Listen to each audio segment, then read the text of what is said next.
पिछले एपिसोड के last scene में देखा था कि फांगलिन ने तुरंत अपने चेहरे पर मुस्कान ला दी, जैसी उसने उस साल सीखी थी। कुछ ही देर में वो आदमी जिसने साधारण सा स्ट्रॉ केप पहना था स्टोन डोर में घुस गया और तभी स्टोन डोर पर एक जोरदार रिपल आ गया। फांगलिन सोचता है, ट्रांसेंडेंस। फांगलिन तुरंत अलर्ट हो गया, लेकिन न जाने क्यों उसके दिमाग में उस आदमी की छवि बार बार घूमने लगी।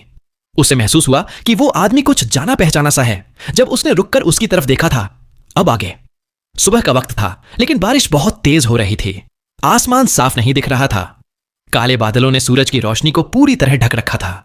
जमीन पूरी तरह अंधेरी नहीं थी, लेकिन हल्की सी ग्लूम थी। हान माउंटेन सिटी के 3rd लेयर की सड़कों पर और भी कम लोग थे। बारिश की बूंदें दुकानों की छतों पर गिरती थीं। छत के दोनों तरफ से बहती हुई नीचे बने गड्ढों में मिल जाती थीं। नया पानी पुराने पानी में मिल जाता था। दुकानदार या तो ऊँघ रहे थे या क्रॉस लेगेड बैठकर साधना कर रहे थे।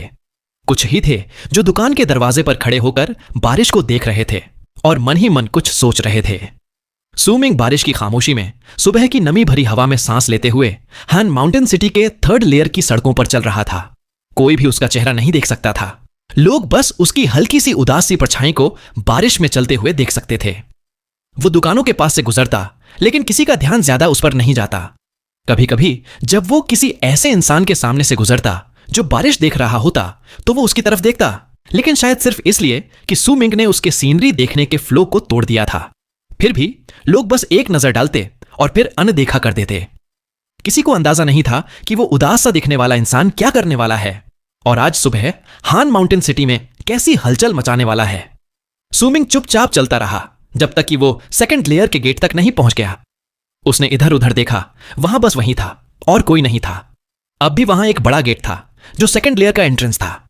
पहले सिर्फ तीनों ट्राइब्स के ट्रांसेंडेड गेस्ट्स ही अंदर जा सकते थे, लेकिन अब जब तीनों ट्राइब्स ने अपने सारे गेस्ट्स डिसमिस कर दिए थे, तो अब सिर्फ वही अंदर जा सकते थे जिन्होंने ट्रांसेंड किया हो।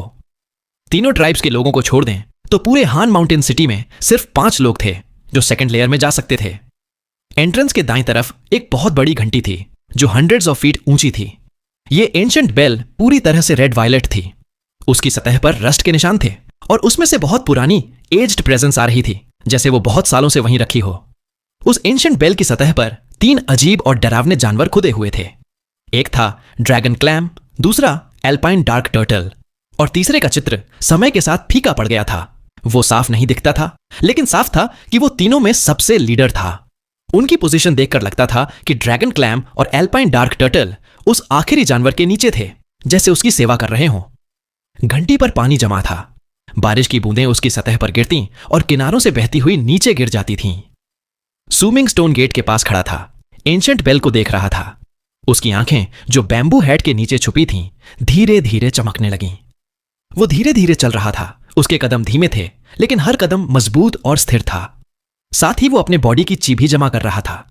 वो माउंटेन के नीचे से ही ऐसा कर रहा था और हान माउंटेन सिटी के 4th लेयर में कदम रखते ही हर कदम के साथ उसकी एनर्जी बढ़ रही थी, जैसे कोई तलवार तेज की जा रही हो।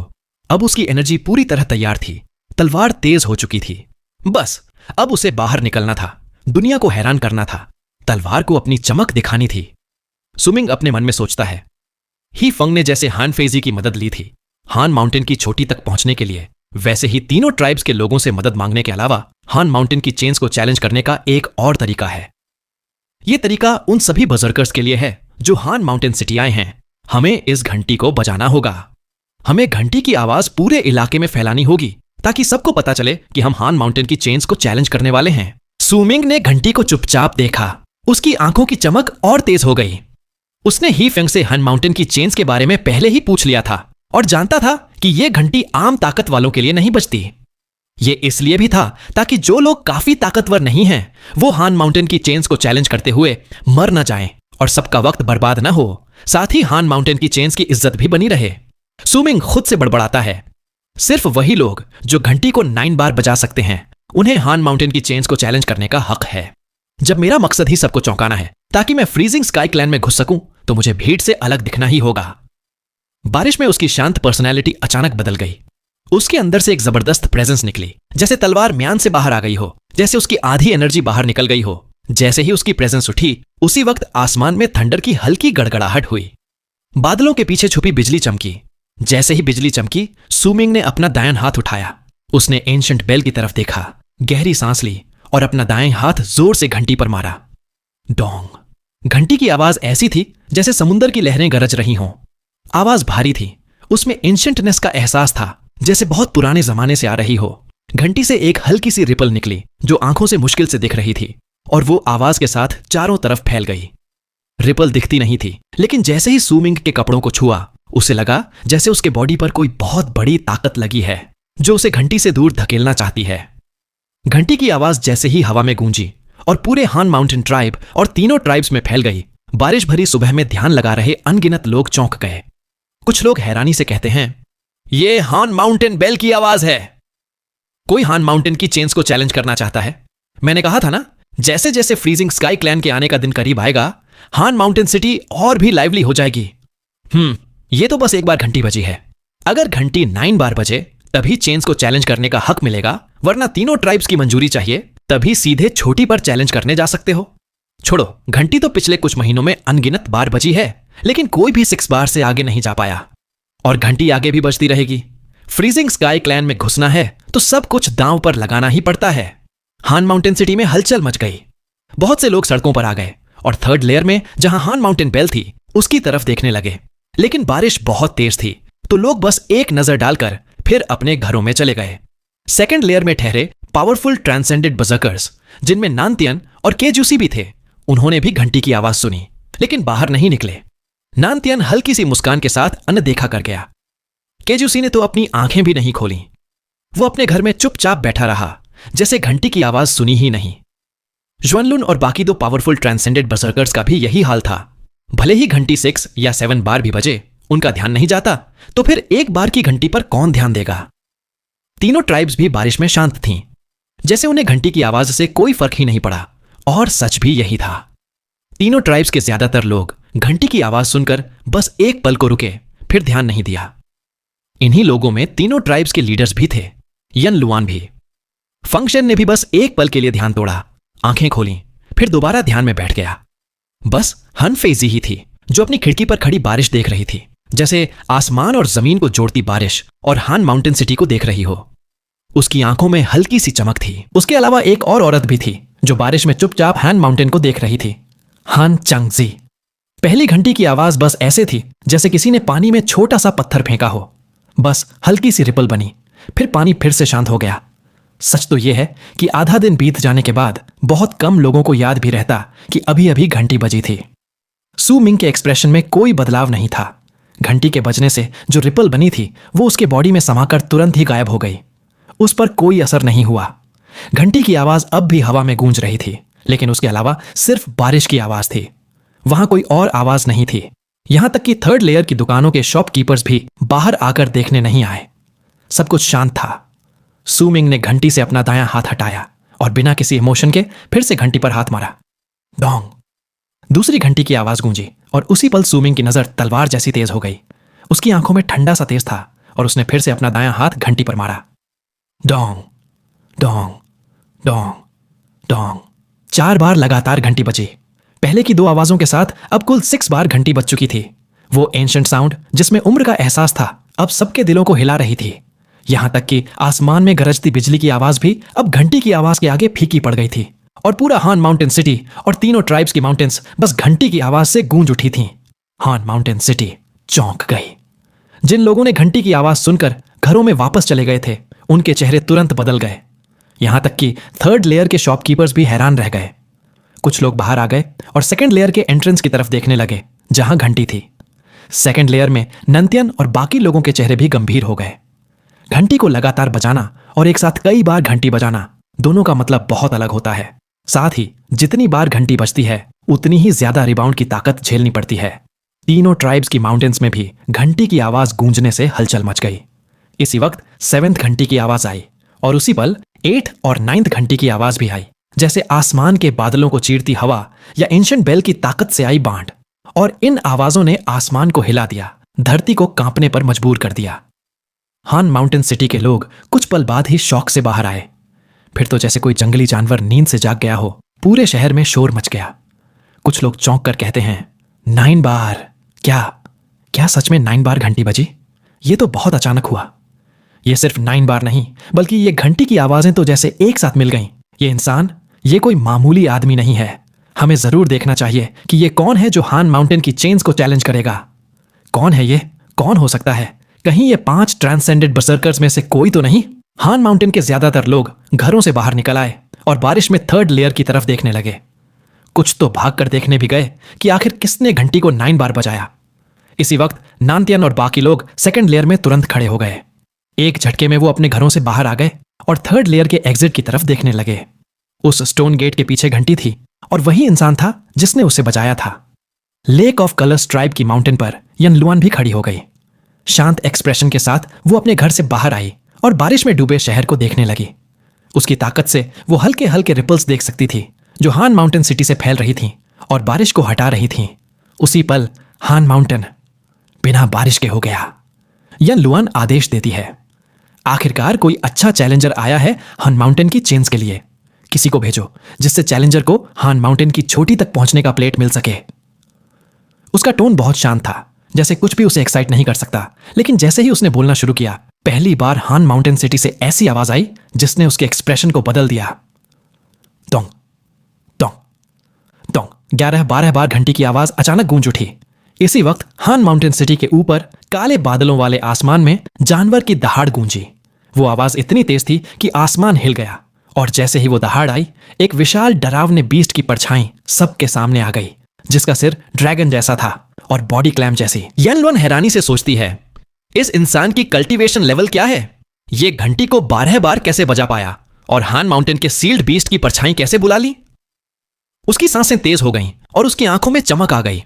लेक ऑफ कलर्स ट्राइब की माउंटेन पर हान फेजी अपने घर में खड़ी थी।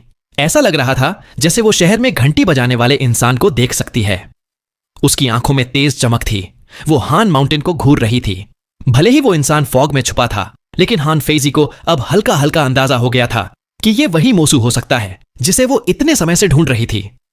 हनफेजी धीरे से बुदबुदाती है, क्या ये तुम हो? ट्रैंक्विल ईस्ट ट्राइब के एल्डर माउंटेन के ऊपर शांत बैठे थे। उनका एक्सप्रेशन पुराने कुएं के पानी जैसा शांत था। उनके मन में क्या चल रहा था कोई नहीं जानता था। उनके पास चीफ ऑफ वॉर और ट्रैंक्विल ईस्ट के ट्राइब लीडर फंक्शन भी बैठे थे। ये तीनों लोग चुप थे। घंटी की लिंगरिंग आवाज उनके कानों में गूंज रही थी।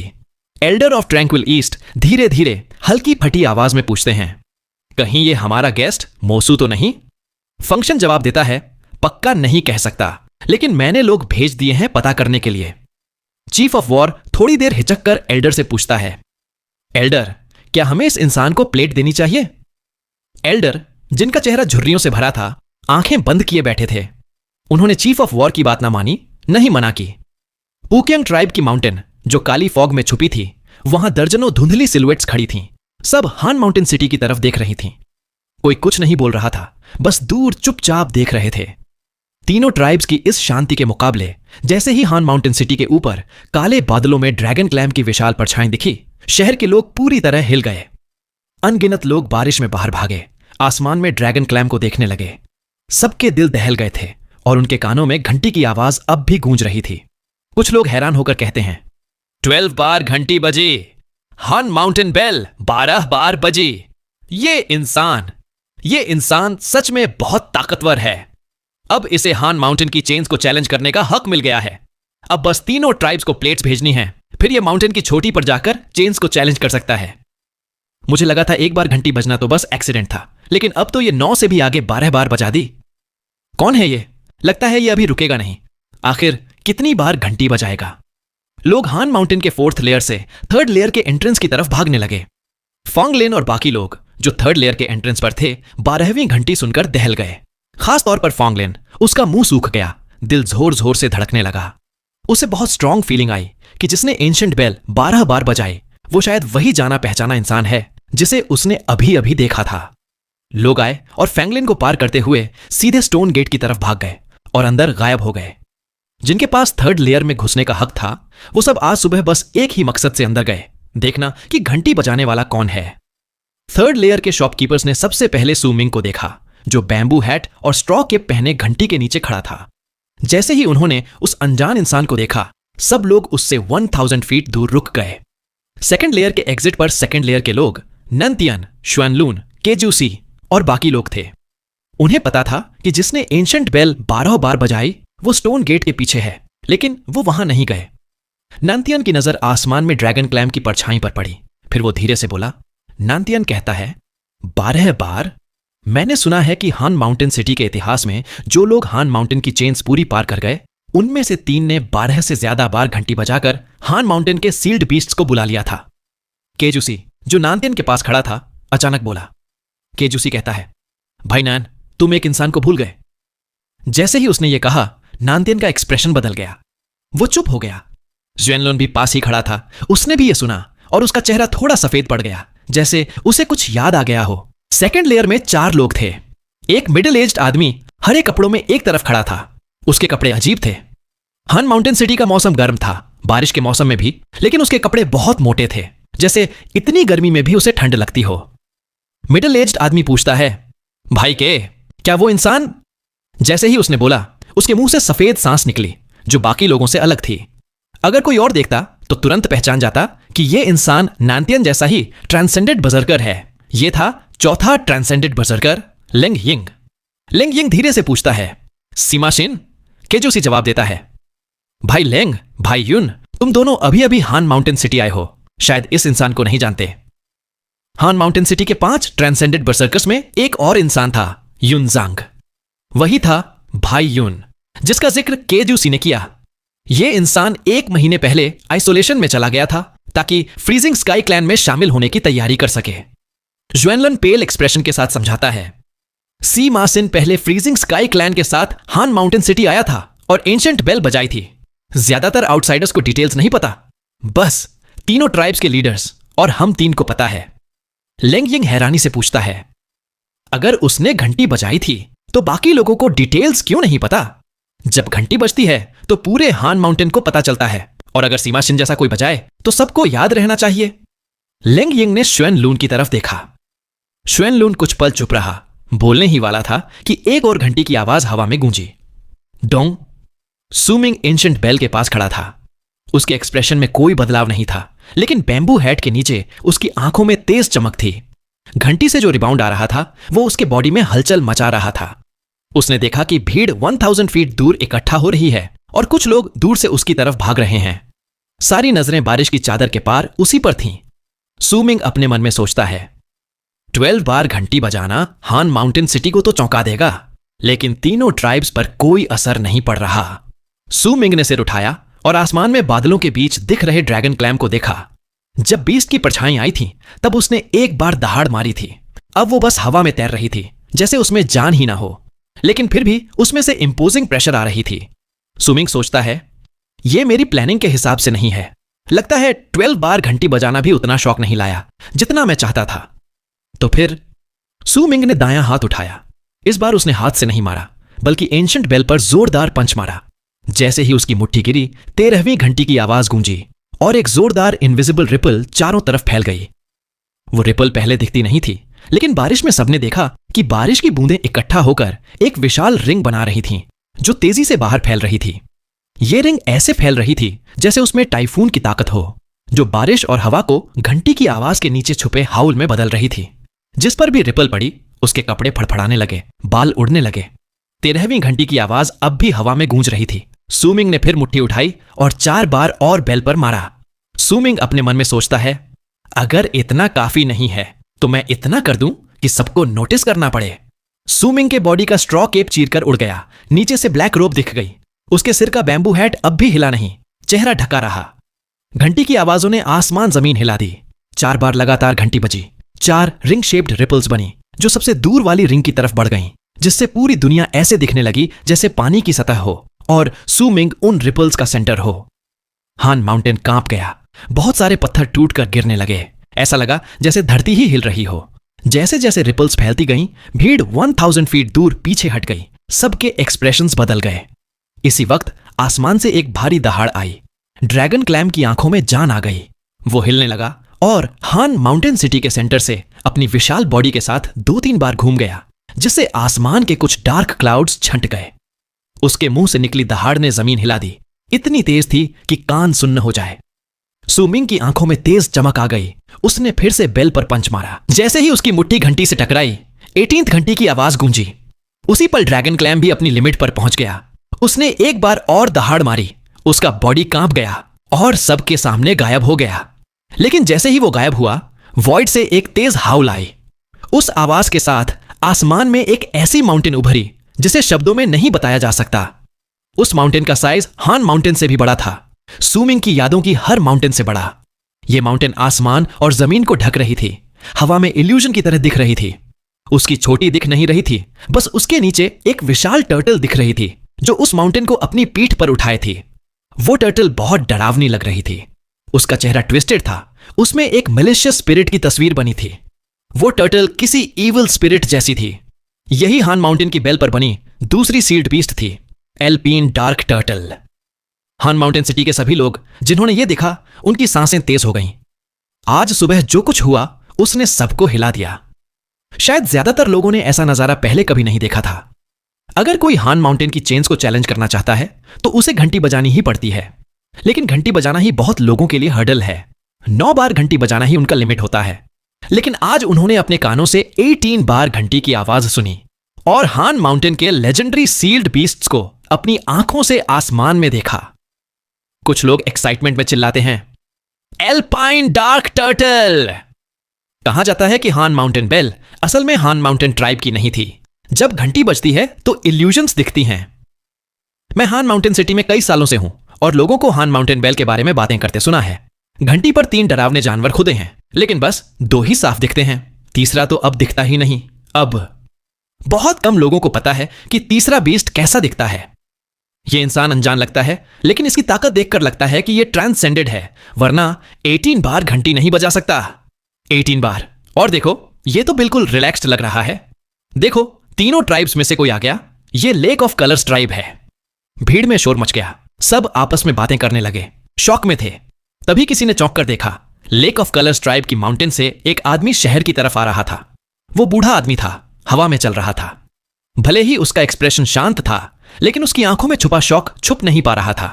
ओल्ड मैन हवा में खड़े होकर जोर से पूछता है, घंटी बजाने वाला कौन है? तुम्हें पता है कि घंटी बजाने का अंजाम क्या होता है? उसकी आवाज थंडर जैसी गूंजी। सूमिंग जोर से कहता है, हान माउंटेन की चेन्स को चैलेंज करने के लिए। सूमिंग ने सिर नहीं घुमाया।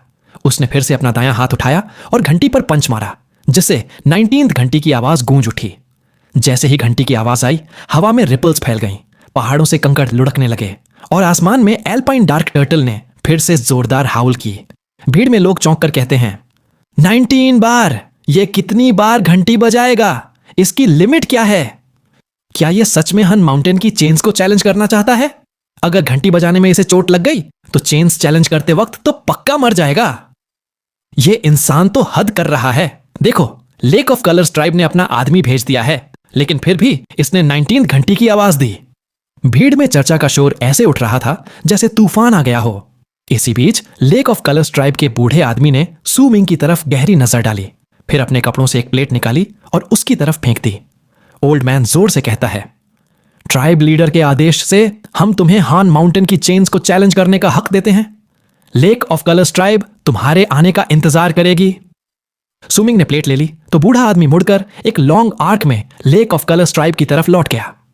तीनों ट्राइब्स में जो लोग अब तक चुप थे, अब चुप नहीं रह सके। लेक ऑफ कलर्स ट्राइब के बाद ट्रैंक्विल ईस्ट ट्राइब की माउंटेन से भी एक लॉन्ग आर्क हवा में निकली। उसमें चीफ ऑफ वॉर खुद था। वो खुद आया था और जैसे ही हान माउंटेन के पास पहुंचा, भीड़ ने ऊपर देखा। कुछ लोग एक्साइटमेंट में कहते हैं, ट्रैंक्विल ईस्ट ट्राइब का चीफ ऑफ वॉर, वो खुद आया है। आना ही था, आखिर जिसने घंटी 19 बार बजाई उसके लिए तो आना ही पड़ेगा। चीफ ऑफ वॉर नीचे उतरा और सूमिंग से 100 फीट दूर खड़ा हो गया। उसने सूमिंग को देखा, उसकी आंखों में हल्की चमक थी। काफी देर देखने के बाद उसने आदर से हाथ जोड़कर सलाम किया। चीफ ऑफ वॉर आदर से कहता है, एल्डर के आदेश से हम तुम्हें हान माउंटेन की चेन्स को चैलेंज करने का हक देते हैं। ट्रैंक्विल ईस्ट ट्राइब तुम्हारे आने का इंतजार करेगी। उसने प्लेट निकाली और आदर से सूमिंग को दी। फिर सूमिंग को गहरी नजर से देखा और वापस चला गया। वो जानता था कि ये मोसू है, लेकिन वो इस इंसान को नाराज नहीं करना चाहता था, खासकर जब उसे लगा कि इस मोसू और सी माशिन की प्रेजेंस में बहुत सिमिलैरिटी है। उसके दिमाग में एक ख्याल आया जिससे वो और भी ज्यादा डर गया। भीड़ में लोग कहते हैं, अब बस पुकियांग ट्राइब ही बचा है। अब तक तो पुकियांग ट्राइब को भी अपना आदमी भेज देना चाहिए था। अफसोस, पुकियांग अगर प्लेट दे भी दे तो ये मिस्टीरियस चैलेंजर घंटी बजाना बंद कर देगा और हम हान माउंटेन बेल के तीसरे बीस्ट को फिर भी नहीं देख पाएंगे। सुमिंग घंटी के पास खड़ा था और अब उसने घंटी नहीं बजाई। उसे महसूस हो रहा था कि घंटी से आने वाला रिबाउंड और भी ताकतवर होता जा रहा है। 20th घंटी बजाना आसान नहीं होगा। अगर उसने घंटी बजाई तो रिबाउंड का असर उस पर पड़ेगा। एक इंसेंस स्टिक जलने जितना वक्त बीत गया। इस दौरान और भी लोग वहां इकट्ठा हो गए। जो लोग थर्ड लेयर में नहीं घुस सकते थे वो बाहर ही जमा हो गए। सबकी नजरें सुमिंग पर टिकी थीं, जैसे सब उसकी बैम्बू हैट और ब्लैक रोब्स के पार उसका चेहरा देखना चाहते थे, जानना चाहते थे कि ये है कौन। कुछ लोग कहते हैं इसने घंटी 19 बार बजाई है।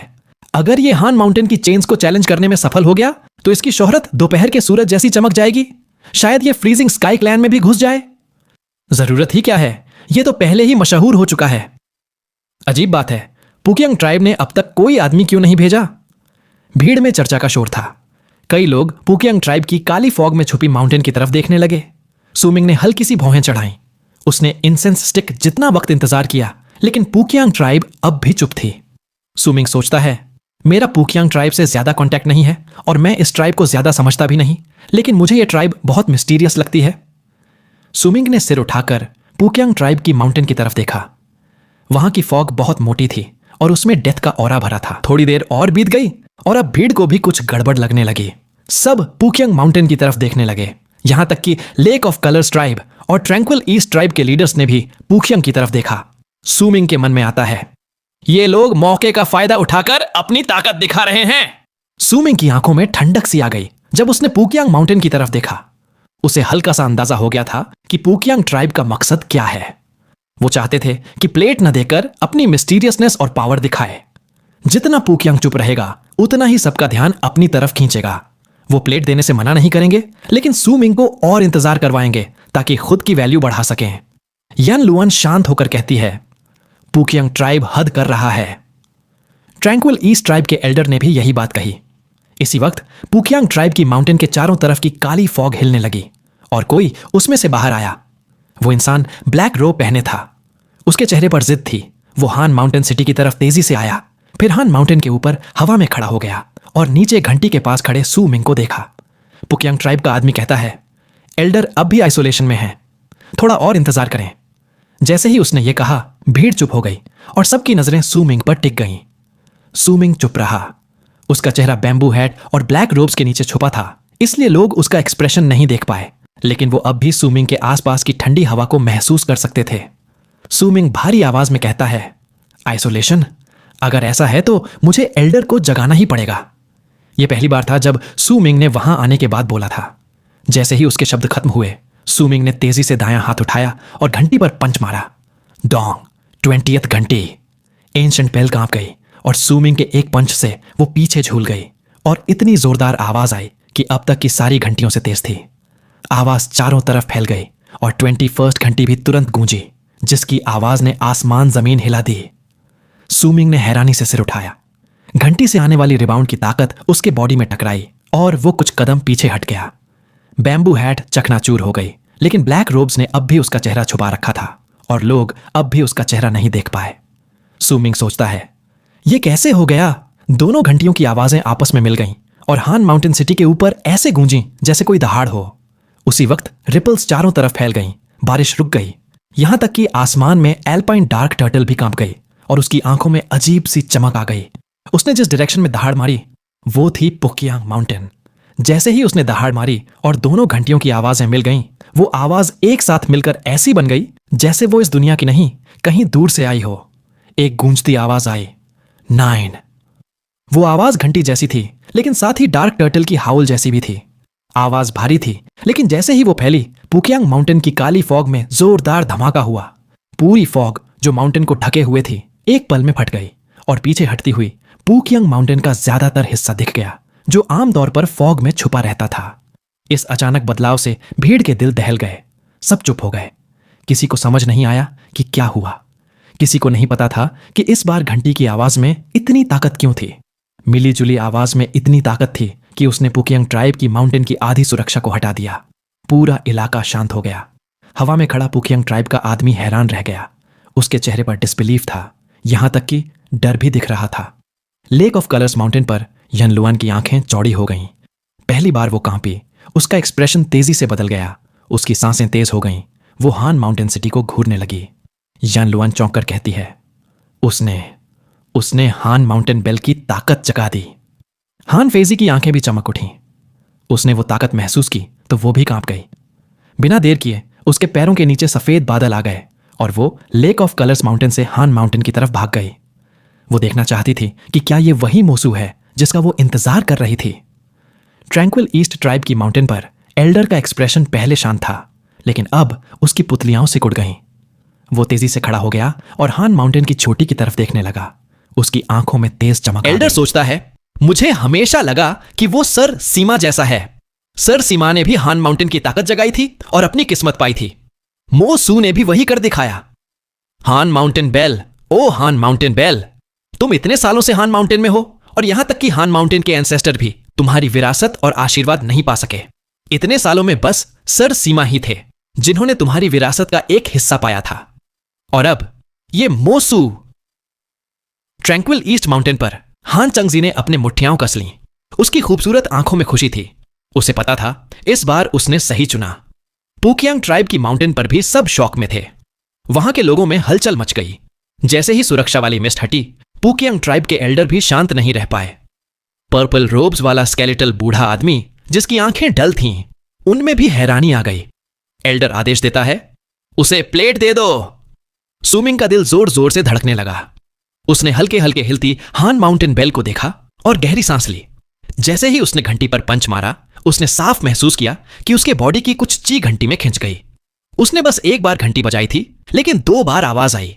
उसे यह उम्मीद नहीं थी कि 2 आम सी घंटियों की आवाजें मिलकर इतनी ताकतवर फोर्स पैदा कर देंगी कि पुकियांग ट्राइब की माउंटेन की सुरक्षा वाली फॉग को ही हटा दें। यह ताकत कोई आम ट्रांसेंडेंट बर्सर्कर नहीं कर सकता। एक मिडिल साइज्ड ट्राइब की माउंटेन की सुरक्षा को एक ही बार में हटा देना। सुमिंग का दिल और भी तेज धड़कने लगा। सुमिंग सोचता है, ये हान माउंटेन बेल, क्या ये सच में प्राइसलेस ट्रेजर है? इसी वक्त जब हान माउंटेन सिटी घंटी की आवाजों से शॉक में था, लैंड ऑफ साउथ मॉर्निंग के एक दूर के पहाड़ पर जो 7 रंगों की रोशनी में चमक रहा था, वहां एक पवेलियन था। वहां स्टोन टेबल पर ब्लैक और व्हाइट चेस पीसेस बिछी थीं, जैसे आसमान में तारे हों। एक आदमी और एक लड़की वहां चेस बोर्ड देख रहे थे। आदमी ने हरे रंग का रोब पहना था। उसका चेहरा जेड जैसा सफेद था, आंखें तारों जैसी, और चेहरा बहुत सुंदर था। उसमें एक ऐसी हवा थी जो उसे अकेला भी बनाती थी, लेकिन साथ ही शांत भी। उसकी भौहों के बीच आधी उंगली जितनी लंबी लाल रेखा थी। उसने एक सफेद पीस उठाई और रखने ही वाला था कि अचानक उसका एक्सप्रेशन बदल गया। उसने दूर आसमान की तरफ देखा। लड़की सिर टिकाकर पूछती है, बड़े भाई सीमा, क्या हुआ? लड़की का चेहरा बहुत सुंदर नहीं था, लेकिन उसमें कुछ वाइल्ड सा था। अगर सुमिंग वहां होता और उस लड़की को देखता तो वो इतना शॉक हो जाता जैसे उसके सोल पर बिजली गिर गई हो और वो यकीन ही ना कर पाए। लड़की की आंखें बड़ी थीं और उनमें चमक थी जिसमें एक जंगली सी खूबसूरती थी। उसकी आंखों में देखने वाला हर कोई जैसे मंत्रमुग्ध हो जाता। हरे कपड़ों वाला आदमी हल्की मुस्कान के साथ कहता है, कुछ नहीं, किसी ने मेरी चीज को छू लिया है, लेकिन वो उसे ले नहीं सकता। फिर उसने दूर देखना छोड़ दिया और चेस पीस उठाकर बोर्ड पर रख दी। हान माउंटेन सिटी के सेकंड लेयर के एंट्रेंस पर नांतियन और बाकी लोग आसमान में एल्पाइन डार्क टर्टल को देख रहे थे। उनके चेहरे गंभीर थे, लेकिन उनमें हैरानी भी छुपी थी। उन्होंने अभी अभी वो आवाज सुनी थी और देखा था कि पुकियांग ट्राइब की माउंटेन की फॉग उसी आवाज से हट गई थी। काफी देर बाद नांतियन ने गहरी सांस ली और धीरे से बोला। नांतियन कहता है, भाई लेंग, अब तुम्हारे सवाल का जवाब मिल गया। लेंग यिंग चुपचाप सिर हिलाता है। श्वेनलुन धीरे धीरे बताता है, जब सर सीमा हान माउंटेन सिटी आए थे, वो हान माउंटेन बेल के लिए ही आए थे। उन्होंने घंटी को कई दिन देखा और बस 3 बार बजाया। इसलिए अगर किसी ने सुना भी तो जल्दी भूल गया। बहुत कम लोगों को पता है कि उन्होंने घंटी बजाई थी। केजूसी सॉफ्टली कहता है, 3 बार। उस वक्त मैं लेक ऑफ कलर्स ट्राइब के लीडर के साथ था और मैंने खुद अपनी आंखों से देखा था। सर सीमा ने 12 घंटियों को पहली घंटी के साथ मिला दिया था। सुनो तो बस एक ही घंटी लगती थी, लेकिन अगर खुद देखो तो फर्क पता चलता था। उस वक्त भी एक सील्ड बीस्ट आई थी, लेकिन उसके पूरी तरह प्रकट होने से पहले ही सर सीमा की दूसरी घंटी ने उसे तोड़ दिया। ऑलपाइन डार्क टर्टल के साथ भी यही हुआ। वो प्रकट भी नहीं हुई थी कि तीसरी घंटी ने उसे तोड़ दिया। तीसरी घंटी के वक्त सर सीमा को थोड़ा खून आया, लेकिन कोई और सील्ड बीस्ट नहीं आई। उसके बाद वो कई दिन तक घंटी के पास रहे, फिर चले गए। लेंग यिंग की आंखों में अजीब सी चमक आ गई। उसने स्टोन गेट की तरफ देखा। उसकी आंखों में पागलपन सा दिखा। नंतियन ने लेंग यिंग को देखा और ठंडे अंदाज में बोला। नंतियन कहता है, जब तक तुम हान माउंटेन की चेन्स को चैलेंज नहीं करना चाहते तब तक कोशिश मत करना। तीनों ट्राइब्स जानते हैं कि यह घंटी प्राइसलेस ट्रेजर है, लेकिन यह सर सीमा की है। लेंग यिंग चुप रहा। उसकी आंखों का पागलपन धीरे धीरे गायब हो गया। सूमिंग घंटी के पास खड़ा था और उसे देख रहा था। अभी अभी जो हुआ उसने उसे अंदर तक हिला दिया, जिससे उसके मन में घंटी को लेकर नई सोच आ गई। सूमिंग अपने मन में सोचता है, हन माउंटेन बेल यकीनन प्राइसलेस ट्रेजर है। हीफंग को शायद इसका पता भी ना हो, लेकिन यह सालों से यहां है और किसी ने इसे नहीं लिया। इसमें जरूर कुछ खास है। बस एक ही एक्सप्लेनेशन है, इस घंटी में स्पिरिट है। जब तक कोई उसकी मंजूरी ना पाए कोई उसे ले नहीं सकता। हनचंगजी ने एक बार कहा था कि सीमा शिन भी पहले हन माउंटेन सिटी आया था। क्या उसे इस घंटी का सीक्रेट पता चला था? सूमिंग की आंखों में चमक थी। उसी वक्त घंटी की आवाज अब भी उसके दिमाग में गूंज रही थी। 9। दोनों घंटियों की आवाज और एल्पाइन डार्क टर्टल की हाउल मिलकर यह शब्द बना रहे थे, जैसे उसमें कोई बड़ा रहस्य छुपा हो। यह सूमिंग के दिल को घेर रही थी और उसकी आंखों की चमक और तेज कर रही थी। इसी वक्त पुक्यांग ट्राइब की माउंटेन से, जहां अब फॉग बहुत कम रह गई थी, एक लॉन्ग आर्क निकला। उसमें एक बूढ़ा आदमी था जिसके चेहरे पर बहुत आदर था और वो ट्रांसेंडेंस रेल में था। वो तेजी से शहर की तरफ आया, हवा में नहीं रुका, बल्कि जमीन पर सूमिंग से 100 फीट दूर उतरा और आदर से हाथ जोड़कर झुक गया। ओल्ड मैन आदर से कहता है, एल्डर के आदेश से हम तुम्हें प्लेट देने आए हैं। जो हुआ उसके लिए उम्मीद है बुरा नहीं मानोगे। उसने प्लेट निकाली, जमीन पर रखी और कन्फ्लिक्टेड एक्सप्रेशन के साथ कुछ कदम पीछे हटकर चला गया। सूमिंग ने प्लेट की तरफ नहीं देखा। उसकी नजर अब भी हन माउंटेन बेल पर थी। उसकी आंखों में चमक थी। अब उसे समझ आ गया था कि घंटी कितनी बार बजी ये ट्राइब्स की मंजूरी का असली कारण नहीं है। सूमिंग सोचता है, जो ये लोग चाहते हैं वो है। उसकी आंखों में सोच का भाव था। उसे थोड़ा बहुत समझ आ गया था, लेकिन पूरा सच अब भी थोड़ा धुंधला था। इसी वक्त उसके बगल में सेकंड लेयर के स्टोन गेट पर अचानक लाइट चमकी और उसमें से 4 लोग बाहर निकले। उन 4 लोगों के आते ही जो भीड़ अब तक चुप थी फिर से शोर मचाने लगी। कुछ लोग एक्साइटमेंट में कहते हैं, नानतियन, श्वेनलून, केज्यूसी और लेंग यिंग। युनजंग को छोड़कर हान माउंटेन सिटी के सारे ट्रांसेंडेंट बरसर्कर्स आ गए। पहली बार चारों को एक साथ देखा है। ये सर लेंग यिंग हैं। मैंने इनके बारे में सुना था, अब देख भी लिया। जब ये आस पास हो तो गर्म लावा भी एक पल में बर्फ बन जाए। सूमिंग ने स्टोन गेट से निकलते 4 लोगों की तरफ देखा। उसके होंठों पर हल्की सी मुस्कान थी जो ब्लैक रोब्स के नीचे छुपी थी। नंतियन और श्वेनलून से वो पहले मिल चुका था। नानतियन ने ब्लैक रोब्स वाले आदमी की तरफ देखा जिसने चेहरा ढका हुआ था। उसका सिर झुका था, चेहरा नहीं दिख रहा था, लेकिन नानतियन को लगा कि उसने इस बॉडी की आउटलाइन पहले देखी है। सूमिंग भारी आवाज में पूछता है, सर आपका क्या मतलब है? सूमिंग नहीं चाहता था कि कोई उसे पहचान ले। यह उसके फ्रीजिंग स्काई क्लैन में घुसने की योजना के खिलाफ था, इसलिए उसने आवाज भारी कर ली। नानतियन ने सूमिंग को गौर से देखा, फिर कुछ देर बाद भौहें चढ़ाकर धीरे से बोला। नानतियन कहता है, कुछ नहीं, बस एक सलाह है। शायद इस घंटी के मालिक को यह पसंद ना आए। सूमिंग कुछ पल चुप रहा, फिर दायां हाथ उठाया और हवा में पकड़ा।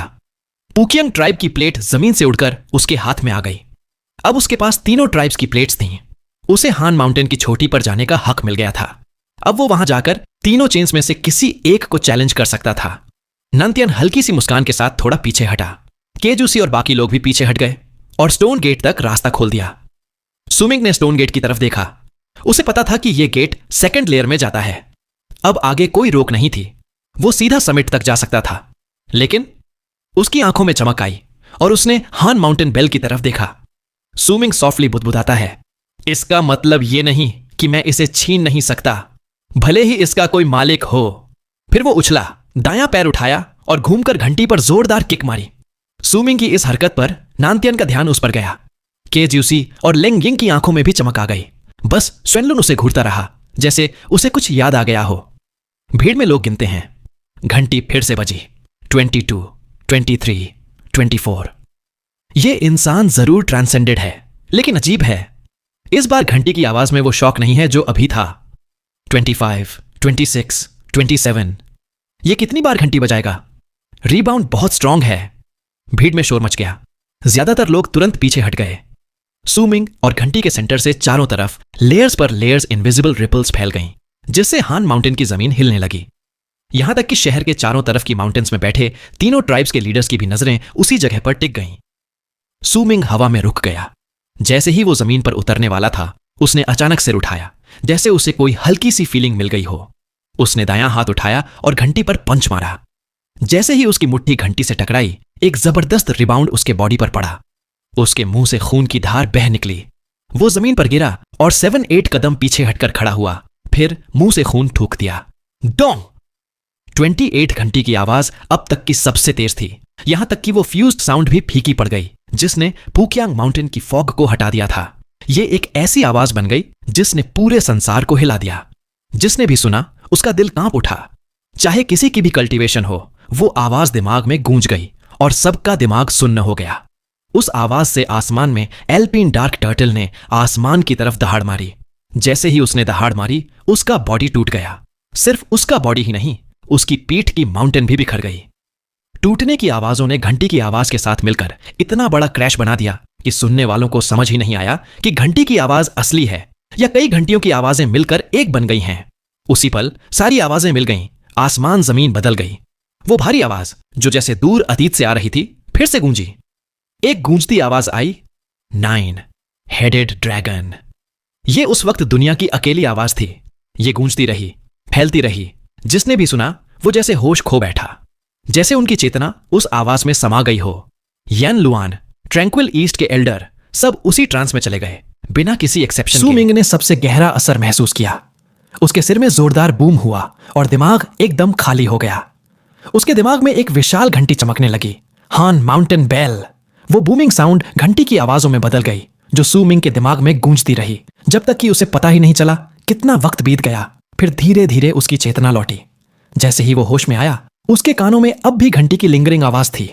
उसने साफ देखा कि उसके आसपास के लोग अब भी वैसे ही खड़े थे। सबके चेहरे पर ट्रांस था, कोई हिल नहीं रहा था। सू मिंग की सांसें तेज हो गईं।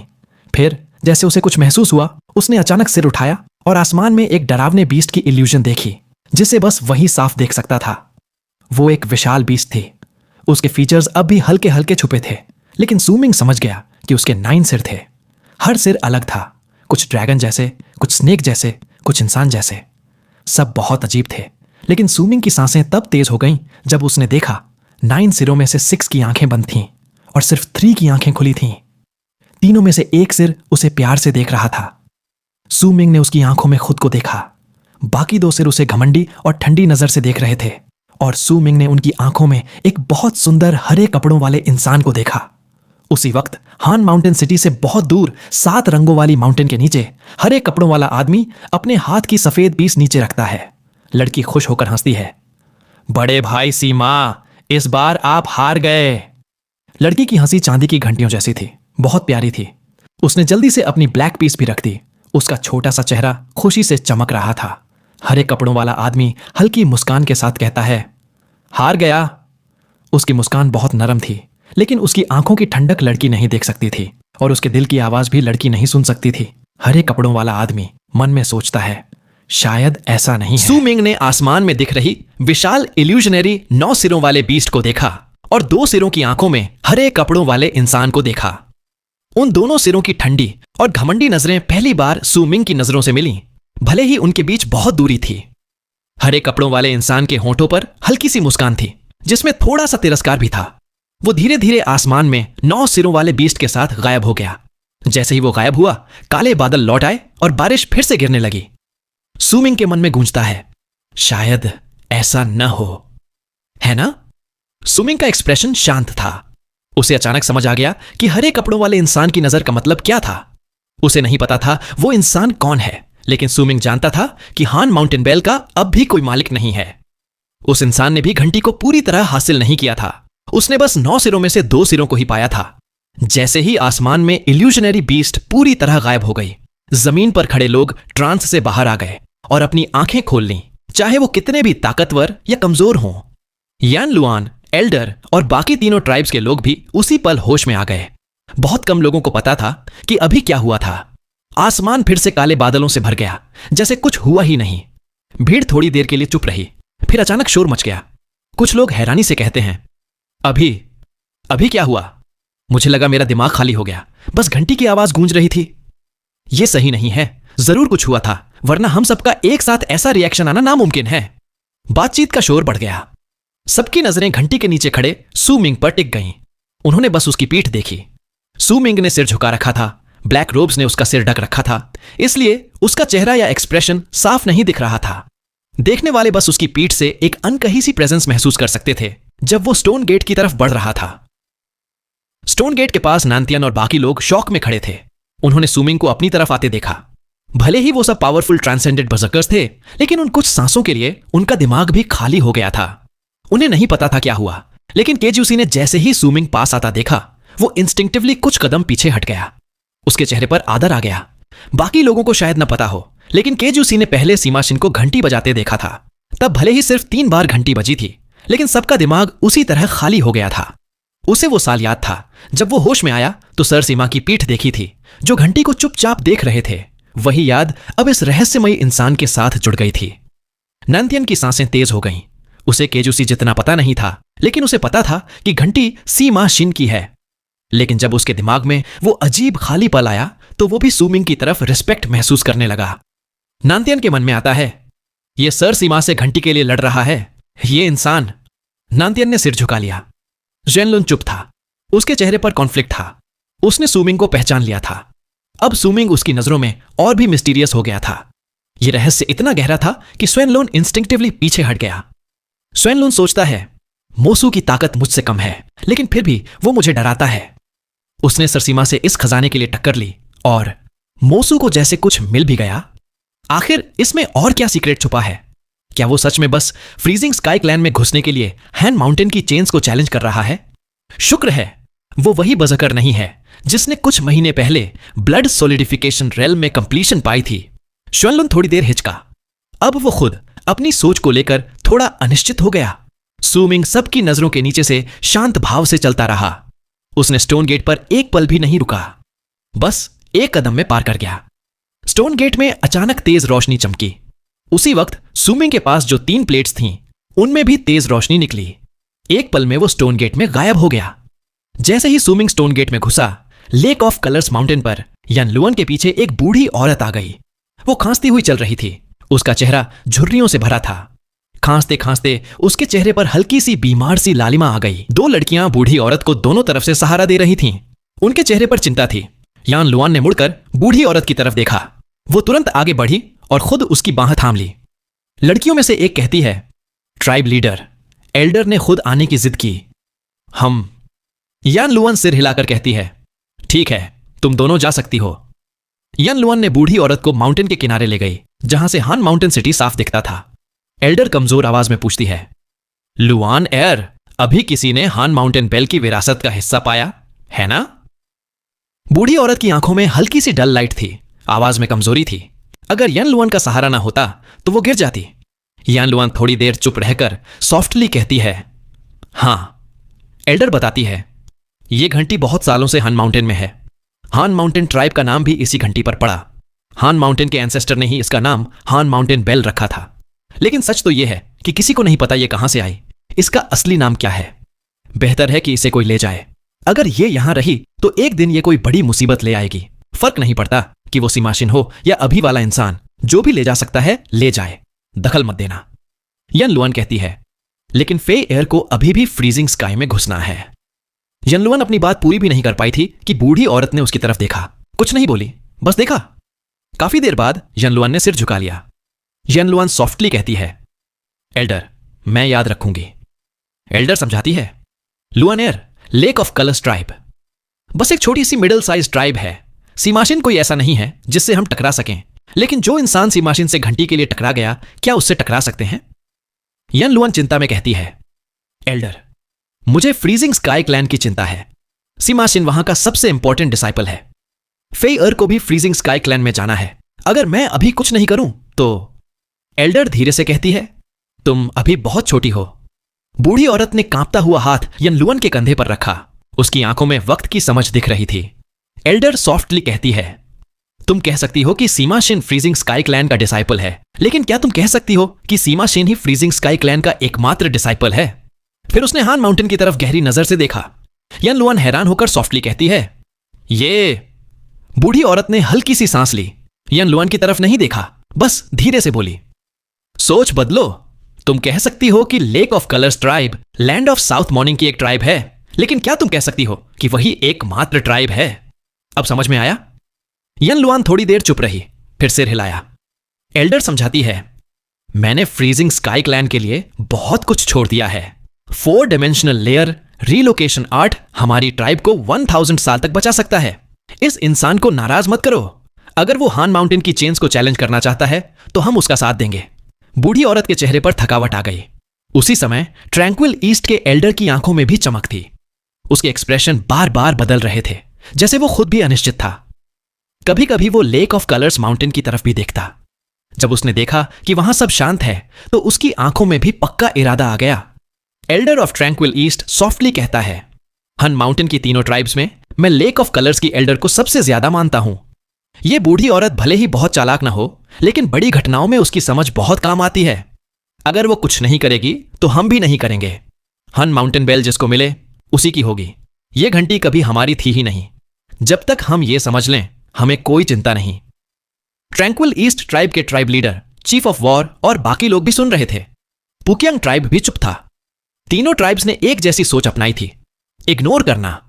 अब दोपहर में थोड़ा ही वक्त बचा था, लेकिन बारिश अब भी तेज थी।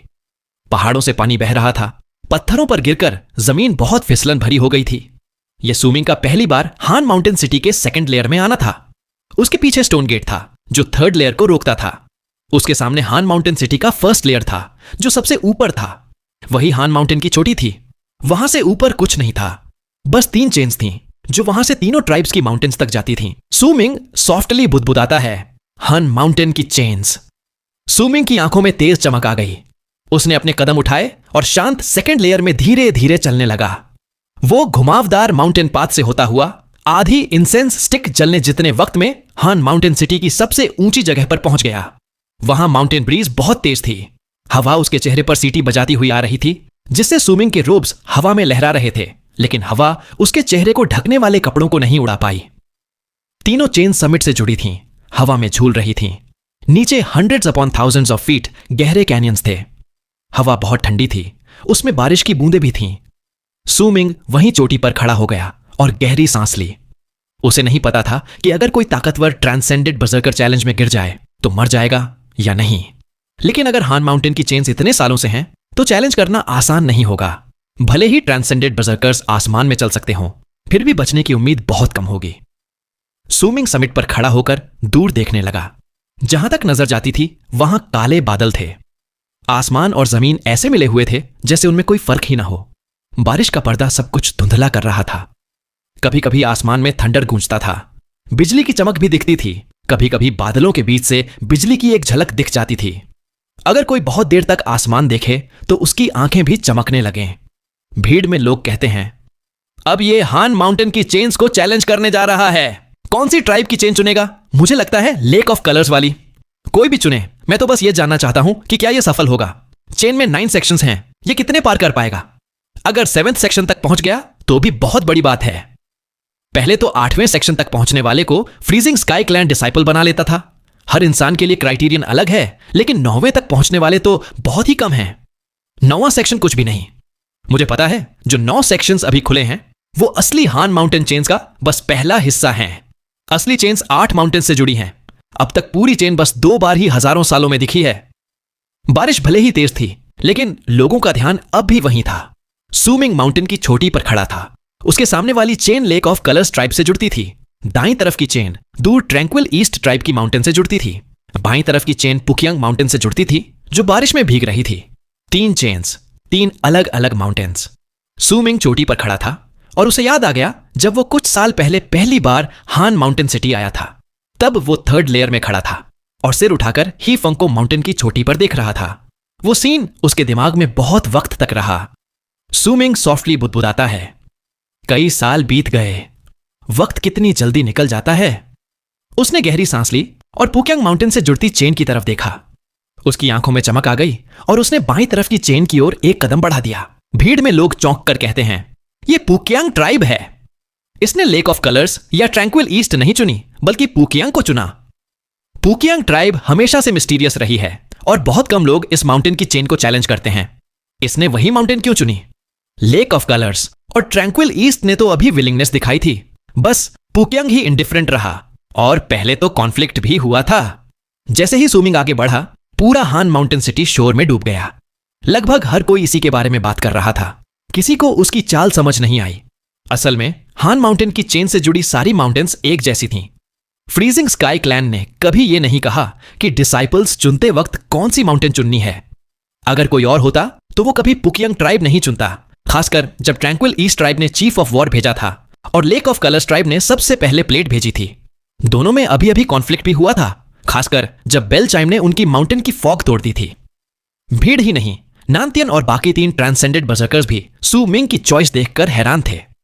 नानतियन ने समिट पर खड़े सू मिंग को देखा, लेकिन समझ नहीं पाया कि उसने ऐसा क्यों किया। बस श्वेनलुन की पुतलियां सिकुड़ गईं। वो खुद पुचियांग का गेस्ट रह चुका था और ट्राइब को अच्छी तरह जानता था। भले ही अब गेस्ट ना हो, लेकिन सालों की दोस्ती बाकी थी। जब उसने सू मिंग का फैसला देखा तो उसे खुद नहीं पता क्यों, लेकिन उसके दिल में हलचल हुई। श्वेनलुन सोचता है, इसके दिमाग में जरूर कोई और प्लान है। श्वेनलुन ने आंखें सिकोड़कर समिट पर खड़े सू मिंग को घूरा, लेकिन कुछ नहीं बोला। लेक ऑफ कलर्स ट्राइब और ट्रैंक्विल ईस्ट ट्राइब भी हैरान थे। ट्रैंक्विल ईस्ट ट्राइब के एल्डर और बाकी लोग अपनी माउंटेन की चोटी पर खड़े हान माउंटेन की तरफ देख रहे थे। जब उन्होंने सू मिंग को पुकियांग की चेन की तरफ बढ़ते देखा तो ट्रैंक्विल ईस्ट ट्राइब के लीडर फांग शेन ने भौहें चढ़ा लीं। एल्डर की आंखों में हल्की सी चमक आई, फिर वो धीरे से बोले। एल्डर सॉफ्टली कहता है, मित्र, मो का मकसद सिर्फ फ्रीजिंग स्काई क्लैन में घुसना नहीं है, कोई और लक्ष्य भी है। लेक ऑफ कलर्स माउंटेन पर पहले एग्जॉस्टेड दिख रही एल्डर की आंखों में भी तेज चमक आ गई। उसने हान माउंटेन की तरफ गहरी नजर से देखा। उसके पास यन लुआन ने भी भौहें चढ़ा लीं। एल्डर धीमे से कहती है, हम उसे वो सब दे सकते हैं जो पुकियांग दे सकता है, लेकिन फिर भी उसने पुकियांग चुना। इस इंसान का कोई मकसद है और उसने इसकी तैयारी पहले से कर रखी है। उसने हान माउंटेन की चेन्स को चैलेंज करने से पहले ही यह फैसला कर लिया होगा। उसका मकसद हान माउंटेन बेल नहीं बल्कि पुकियांग है। उसकी आंखों में चमक और तेज हो गई। एल्डर थोड़ी देर चुप रही, फिर खुद से बुदबुदाई, बस एक चीज है जो हम नहीं दे सकते, वो है डेथ ऑरा, जो पुकियांग अपनी खास बर्जर्कर आर्ट से जमा करता है। पुकियांग ट्राइब खुद भी ट्रैंक्विल ईस्ट और लेक ऑफ कलर से ज्यादा शौक में था। जैसे ही सू मिंग ने पुकियांग ट्राइब की चेन चुनी, पुकियांग माउंटेन की छोटी पर क्रॉस लेगेड बैठे स्केलेटल बूढ़े आदमी की आंखों में अजीब सी चमक आ गई। उसके पीछे 7-8 लोग बैठे थे। नीचे से समिट की तरफ भी कुछ लोग तेजी से आ रहे थे। एक आदमी धीरे से एल्डर से पूछता है, एल्डर ऑफ पुकियांग ट्राइब शांत होकर अपने दाएं हाथ के बोन ब्रेसलेट को छूते हुए ब्राइट आईज से हान माउंटेन की तरफ देखता है। कोई बात नहीं, मैं देखना चाहता हूं कि यह इंसान यहां तक पहुंच भी सकता है या नहीं। जैसे ही सू मिंग का दायां पैर बारिश में भीगती हिलती चेन पर पड़ा जो पुकियांग माउंटेन से जुड़ती थी, हवा में भारी गड़गड़ाहट गूंज गई, जिसने हान माउंटेन के लोगों की सारी आवाजें दबा दी। धरती भी कांप उठी जैसे हिल रही हो। नीचे कैनियन से 100 फीट मोटे 8 विशाल स्टोन पिलर्स उठाए, 8 बड़े पत्थर के खंभे जिन पर दरारें और हरे पौधे थे, कैनियन से गूंजती आवाज के साथ उठे और चेन को सहारा देते हुए उसे 9 सेक्शंस में बांट दिया। जैसे ही 8 स्टोन पिलर्स उठे, कैनियन से धूल के बादल उठे, लेकिन जैसे ही वो आए, बारिश ने उन्हें धो दिया। आसमान में थंडर गूंज रहा था, जैसे अपनी ताकत दिखा रहा हो। चेन के हर सेक्शन बहुत लंबे थे। वो एक दूसरे से जुड़े थे, जिससे हान माउंटेन और पुकियांग माउंटेन के बीच एक ब्रिज जैसी चेन बन गई थी। बारिश लगातार चेन को भिगोती रही, जिससे वो बहुत फिसलन भरी लग रही थी। अगर कोई आम इंसान उस पर होता तो शायद एक कदम भी ना रख पाता, और अगर रख भी देता तो जरा सी गलती में कैनियन में गिरकर मर जाता। ये हिलती डुलती चेन न सिर्फ बॉडी के लिए बल्कि सोल के लिए भी शौक थी। लोगों को लगता जैसे कैनियन उनके सामने है और वो इंस्टिंक्टिवली पीछे हटने लगते। भले ही कोई पीछे से धक्का दे, तब भी वो आगे बढ़ने में स्ट्रगल करता। ऐसा सोल शॉक वो लोग भी नहीं झेल सकते जो खुद को बहुत स्ट्रांग विल पावर वाला मानते हैं। सू मिंग का दायां पैर चेन पर पड़ा, लेकिन उसे चेन का हिलना बंद नहीं हुआ। वो स्टॉर्म में अब भी झूल रही थी, जिससे उसका दायां पैर भी हिलने लगा। सू मिंग के चेहरे पर बहुत गंभीर लुक था। उसने हान माउंटेन की चेन्स को कभी हल्के में नहीं लिया। फिसलन का एहसास और भी साफ था और उस पर खड़े रहना मुश्किल था। सू मिंग सोचता है, अब समझ आया हीफंग उस वक्त एक साथ कई कदम क्यों लेता था, और जब रुकता था तो पक्का स्टेबल होने के बाद ही। सू मिंग ही नहीं, हान माउंटेन सिटी के लगभग सभी लोग भी बहुत सीरियस थे। सब बारिश में उस फिगर को देख रहे थे और उसके पैर के नीचे हिलती चेन को सबके दिल में नर्वसनेस थी। भीड़ में लोग कहते हैं, जो इंसान घंटी 20 से ऊपर बार बजा सकता है वो आखिर कितनी दूर तक जा पाएगा। इसने गलत वक्त चुना है। बारिश में हैंड माउंटेन की चेन्स और भी मुश्किल हो जाती है। वक्त की बात नहीं है, इस सीजन में तो वैसे भी बारिश रहेगी। कोई भी दिन चुनो, फर्क नहीं पड़ेगा। बातचीत का शोर बढ़ता गया। लोगों की सांसें तेज हो गईं। सू मिंग को यह सब सुनाई नहीं दे रहा था। उसने बायां पैर उठाया और जैसे ही दायां पैर स्टेबल हुआ, आगे कदम बढ़ा दिया। यह कदम भले ही छोटा लगा हो, लेकिन इसका मतलब था कि सू मिंग के दोनों पैर अब जमीन छोड़ चुके थे और हान माउंटेन पर नहीं, बल्कि हान माउंटेन की चेन्स पर थे। माउंटेन की तेज हवा उसके बॉडी से टकराई, जैसे उसे चेन से गिराना चाहती हो। उसकी रोब्स हवा में लहराने लगीं, चेन और भी हिलने लगी। इतनी तेज हवा में सांस लेना भी मुश्किल था। सू मिंग ने सिर उठाया और दूर पुकियांग माउंटेन को देखा। चेन पर खड़े खड़े उसकी नजर भी हिलने लगी। सू मिंग सोचता है, अगर ऐसा है तो ये इतना मुश्किल भी नहीं। उसकी आंखों में चमक आ गई और वो सीधा खड़ा हो गया, फिर आगे बढ़ा। उसके हर कदम पर हिलती चेन जैसे खुद उसके नीचे एडजस्ट हो जाती ताकि वो उस पर ठीक से कदम रख सके। वो स्टेडी तरीके से आगे बढ़ता गया। धीरे धीरे चेन के पहले सेक्शन का आधा हिस्सा पार कर लिया। 2000 फीट दूर एक 100 फीट ऊंचा पिलर था, जो चेन के पहले सेक्शन के अंत का सिंबल था। हॉर्न माउंटेन सिटी के सब लोग ऊपर सू मिंग को घूर रहे थे, जैसे उनकी सारी उम्मीदें उसी पर टिकी हों। भीड़ में लोग कहते हैं, चेहरा तो नहीं दिख रहा, लेकिन उसके कदम बहुत स्टेडी हैं। पहला सेक्शन तो उसके लिए कोई दिक्कत नहीं होगी। सही है, लेकिन हान माउंटेन की चेन्स में 9 सेक्शंस हैं। जितना आगे जाओ, चेन उतनी ही अजीब होती जाती है, वरना ये इतनी मशहूर नहीं होती। न ही फ्रीजिंग स्काई क्लैन इसी से डिसाइपल्स चुनता। देखना है ये इंसान कितने सेक्शंस पार कर पाता है। धीरे धीरे बातें शांत हो गईं। सबकी नजरें सू मिंग पर टिक गईं। सिर्फ हान माउंटेन के लोग ही नहीं, तीनों ट्राइब्स के मेंबर्स और लीडर्स भी उसे देख रहे थे। सू मिंग की वजह से बारिश भरी यह सुबह अब अलग हो गई थी। सू मिंग ने पहले सेक्शन को बिना किसी परेशानी के पार कर लिया। जैसे ही वो पहले सेक्शन के अंत में पहुंचकर स्टोन पिलर पर उतरने वाला था, अचानक उसका बॉडी कांप गया। उसके कांपते ही उसका बॉडी हिलने लगा। ये देखकर नीचे खड़े लोग चौंक कर चिल्ला उठे। कुछ लोग हैरानी से, ये तो बस पहला सेक्शन है और ये अभी नहीं संभल पा रहा। इम्पॉसिबल! जिसने घंटी 20 से ज्यादा बार बजाई वो पहले सेक्शन में कैसे हार सकता है? ये नामुमकिन है, जब तक कि चौंकने की आवाजें शोर में बदल गईं। लेक ऑफ कलर्स ट्राइब और ट्रैंक्विल ईस्ट ट्राइब के लोग भी पूरी तरह सू मिंग की तरफ ध्यान देने लगे। यन लुअन की आंखों में चमक आई और उसने ठंडी आवाज में कहा, यन लुअन कहती है, कुत्ता। उसके पास खड़ी बूढ़ी औरत कुछ नहीं बोली, बस पुकियांग माउंटेन की तरफ देखती रही। ट्रैंक्विल ईस्ट ट्राइब की चोटी पर एल्डर ने भी पुकियांग माउंटेन की तरफ गहरी नजर डाली। हल्की सी मुस्कान आई, लेकिन कुछ नहीं बोला।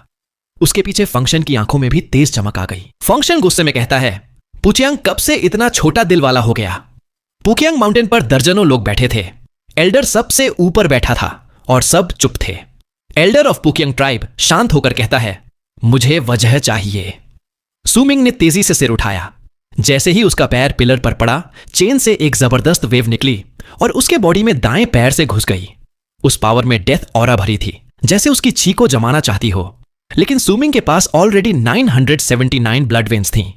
किसी आम ट्रांसेंडेड बर्जर्कर की छी को फ्रीज करना आसान होता, लेकिन सू मिंग के लिए नहीं। उसने ठंडी आवाज में हिम्फ किया। उसने दायां पैर नहीं उठाया, बस बाएं पैर से चेन पर एक और कदम बढ़ा दिया। उसी वक्त उसके बॉडी की सभी 979 ब्लड वेन्स की छी एक साथ फैल गई और चेन में समा गई, जो दूर से आती वेव्स से टकरा गई। पहला स्टोन पिलर दोनों वेव्स के बीच था। वो पिलर कांप गया, बहुत सा मलबा गिर गया, लेकिन पिलर गिरा नहीं। सू मिंग ने पहले ही नोटिस किया था, पिलर में कोई अजीब सी ताकत थी जो उसे मजबूत करती थी। यह ताकत उसे जानी पहचानी लगी। हान माउंटेन के एंसेस्टर की प्रेजेंस थी। भले ही प्रेजेंस हल्की थी और एंसेस्टर मर चुका था, लेकिन पिलर पर बची हुई प्रेजेंस उसे टूटने नहीं देती। दोनों ताकतें आपस में टकराईं और एक भारी आवाज बनी जो थंडर में दब गई, जिससे बाकी लोग साफ नहीं सुन पाए। पुकियांग माउंटेन पर समिट पर बैठे दर्जनों लोगों में से एक मिडिल एज्ड आदमी कांप गया। उसके मुंह से खून बह निकला और उसने एल्डर की तरफ देखा। मिडिल एज्ड आदमी कहता है, उसने सरसी मां के यहां छोड़े खजाने को छू लिया। सरसी मां को शायद ऐसे लोगों से फर्क न पड़े, लेकिन उसने ऑफेंस की है, उसे सजा मिलनी चाहिए। एल्डर ऑफ पुकियांग ट्राइब शांत होकर कहता है, तुमने अपनी औकात से ज्यादा मुंह मारा। पुकियांग ट्राइब के एल्डर बिना देखे शांत आवाज में कहते हैं, तुम्हें 3 साल के लिए आइसोलेशन की सजा दी जाती है, बाहर आने की इजाजत नहीं। मिडिल एज्ड आदमी चुप हो गया। उसने मुंह के कोने से खून पोंछा, खड़ा होकर एल्डर को झुककर सलाम किया। वो कुछ कहना चाहता था, लेकिन आखिर में चुप रहा और आदर से चला गया। लेकिन जैसे ही वो माउंटेन के किनारे पहुंचा और नीचे जाने वाला था, पुकियांग ट्राइब के एल्डर फिर सू मिंग को बारिश में हान माउंटेन की चेन पर खड़े देखकर कहते हैं, तुमने बहुत जल्दबाजी की, सब बिगाड़ दिया और कुछ हासिल नहीं किया। 3 साल बहुत कम है, अब 6 साल आइसोलेशन में रहो और बाहर मत आना। इस बार मिडिल एज्ड आदमी के मन में कोई शिकायत नहीं थी। वो और भी आदर से झुक गया। मिडिल एज्ड आदमी कहता है, धन्यवाद एल्डर। उसके जाते ही पुकियांग माउंटेन फिर से शांत हो गई। सुमिंग ने पुकियांग माउंटेन की तरफ देखा। उसकी आंखों में ठंडक थी। उसे लगातार एक ठंडी ऑरा महसूस हो रही थी। अब उसे साफ पता था कि जैसे ही वो पहला स्टोन पिलर पार करेगा, हर कदम के साथ वो ऑरा उसके बॉडी में और गहराई तक जाएगी और उसके पैर धीरे धीरे और भी स्टिफ होते जाएंगे। सुमिंग सोचता है, जितना आगे जाऊंगा चेन की मुश्किल बढ़ती जाएगी और अभी अभी जो हुआ वो कोई इत्तेफाक नहीं था। सुमिंग की आंखें और ठंडी हो गईं। उसके होठों पर हल्की सी ठंडी मुस्कान आ गई। वो चेन के पहले सेक्शन के अंत में खड़ा था। उसने पैर उठाया और सीधे पहले स्टोन पिलर पर रखा। उसके बॉडी से एक जबरदस्त फोर्स निकली और उसके दाएं पैर से पिलर में चली गई। जैसे ही वो फोर्स पिलर में पहुंची, वहां जोरदार धमाका हुआ। दरारों की आवाज आई और सुमिंग के पैर के नीचे से दरारें फैलने लगीं, जो पूरे पिलर में पसर गईं। ये स्टोन पिलर सालों से था, कभी टूटा नहीं, क्योंकि कोई इसे तोड़ने की हिम्मत नहीं करता था। एक और वजह थी, अगर ये टूट गया तो चैलेंजर्स के पास रुकने की जगह नहीं रहेगी और चैलेंज और मुश्किल हो जाएगा। सबसे जरूरी, इन पिलर्स में एक अजीब ताकत थी जिससे इन्हें तोड़ना बाकी लोगों के लिए नामुमकिन था। लेकिन सुमिंग बाकी लोगों जैसा नहीं था। वो ताकत हान माउंटेन के एंसेस्टर की थी। वो ब्रांडिंग आर्ट जैसी थी और सुमिंग के पास ब्रांडिंग आर्ट की ताकत थी, इसलिए पिलर्स की ताकत उसके लिए कोई समस्या नहीं थी। अगर एंसेस्टर जिंदा होता तो ये काम न चलता, लेकिन अब वो मर चुका था और पिलर्स की ताकत भी वक्त के साथ कम हो चुकी थी। सुमिंग ने ब्रांड की ताकत पिलर में डाली, जिससे तुरंत दरार आ गई और उसके बॉडी की सारी 979 ब्लड वेन्स की ताकत पिलर में घुस गई। पिलर कांप गया और सबकी आंखों के सामने वो स्टोन पिलर टूटकर बिखर गया। जैसे ही पिलर टूटा, चेन नीचे झुक गई, लेकिन सुमिंग पर कोई असर नहीं हुआ, भले ही वो उसी पर खड़ा था। जैसे ही स्टोन पिलर टूटा, उसने सीधा खड़े होकर दूर पुकियांग माउंटेन की तरफ देखा। सुमिंग के मन में आता है, हर बार जब तुम मुझ पर वार करोगे, मैं तुम्हारा एक स्टोन पिलर तोड़ दूंगा। सुमिंग ने यह बात बोली नहीं, लेकिन उसकी ठंडी नजरों से सब समझ गया। उसने धमकी देने के लिए शब्दों का इस्तेमाल नहीं किया। सुमिंग ने अपने एक्शन से पुकियांग ट्राइब को जवाब दिया। वो उन्हें साफ बता रहा था कि उसके पास उनके स्टोन पिलर्स तोड़ने की ताकत है। हान माउंटेन सिटी की भीड़ ने जब यह देखा तो वहां जबरदस्त शोर मच गया। उन्होंने कई बार हान माउंटेन की चेन्स का चैलेंज देखा था, लेकिन ऐसा कभी नहीं देखा था, न सुना था कि कोई स्टोन पिलर जो सालों से था उनकी आंखों के सामने टूट जाए। भीड़ में लोग चिल्लाते हैं, पुकियांग ट्राइब के 8 स्टोन पिलर्स में से एक टूट गया। कहा जाता है कि ये पिलर्स हान माउंटेन ट्राइब ने बनाए थे और बहुत मजबूत हैं। इन्हें तोड़ना बहुत मुश्किल है। आखिर इसने कैसे किया? जो अभी हुआ वो जरूर पुकियांग ट्राइब की चाल थी, लेकिन इससे तो चैलेंजर्स के लिए और मुश्किल हो जाएगा, क्योंकि अब उनके पास रुकने की जगह नहीं रहेगी। तुम गलत हो। इससे सुमिंग के लिए मुश्किल नहीं बढ़ी, बल्कि पुकियांग ट्राइब की उम्मीदों के उलट हो गया। अब घबराहट उन्हें हो रही है, सुमिंग को नहीं। स्टोन पिलर्स को तोड़ना चेन्स ऑफ हान माउंटेन के चैलेंजर्स के लिए नियम के खिलाफ नहीं है। कोई कुछ नहीं कह सकता। लेकिन जब तक पुकियांग ट्राइब वैसे ही स्टोन पिलर्स नहीं बना सकता, तब तक ये उनकी रेप्यूटेशन पर परमानेंट दाग रहेगा। ये उनकी इंसल्ट है और वो कुछ कर भी नहीं सकते, और ये बात बाकी लोग भी हमेशा याद रखेंगे। लेक ऑफ कलर्स माउंटेन पर बूढ़ी औरत की आंखों में तेज चमक आ गई। उसने दूर चेन पर खड़े सुमिंग की तरफ गहरी नजर डाली। उसके पास यन लुआन हल्की मुस्कान के साथ चुप रही। ट्रैंक्विल ईस्ट ट्राइब भी कुछ ऐसा ही कर रहा था। सब पुकियांग माउंटेन की तरफ देख रहे थे। जैसे ही सुमिंग ने पहला स्टोन पिलर तोड़ा, पुकियांग माउंटेन पर एल्डर और 2 लोगों को छोड़कर बाकी सब खड़े हो गए। सबके चेहरे पर गुस्सा था और वो सुमिंग को घूर रहे थे।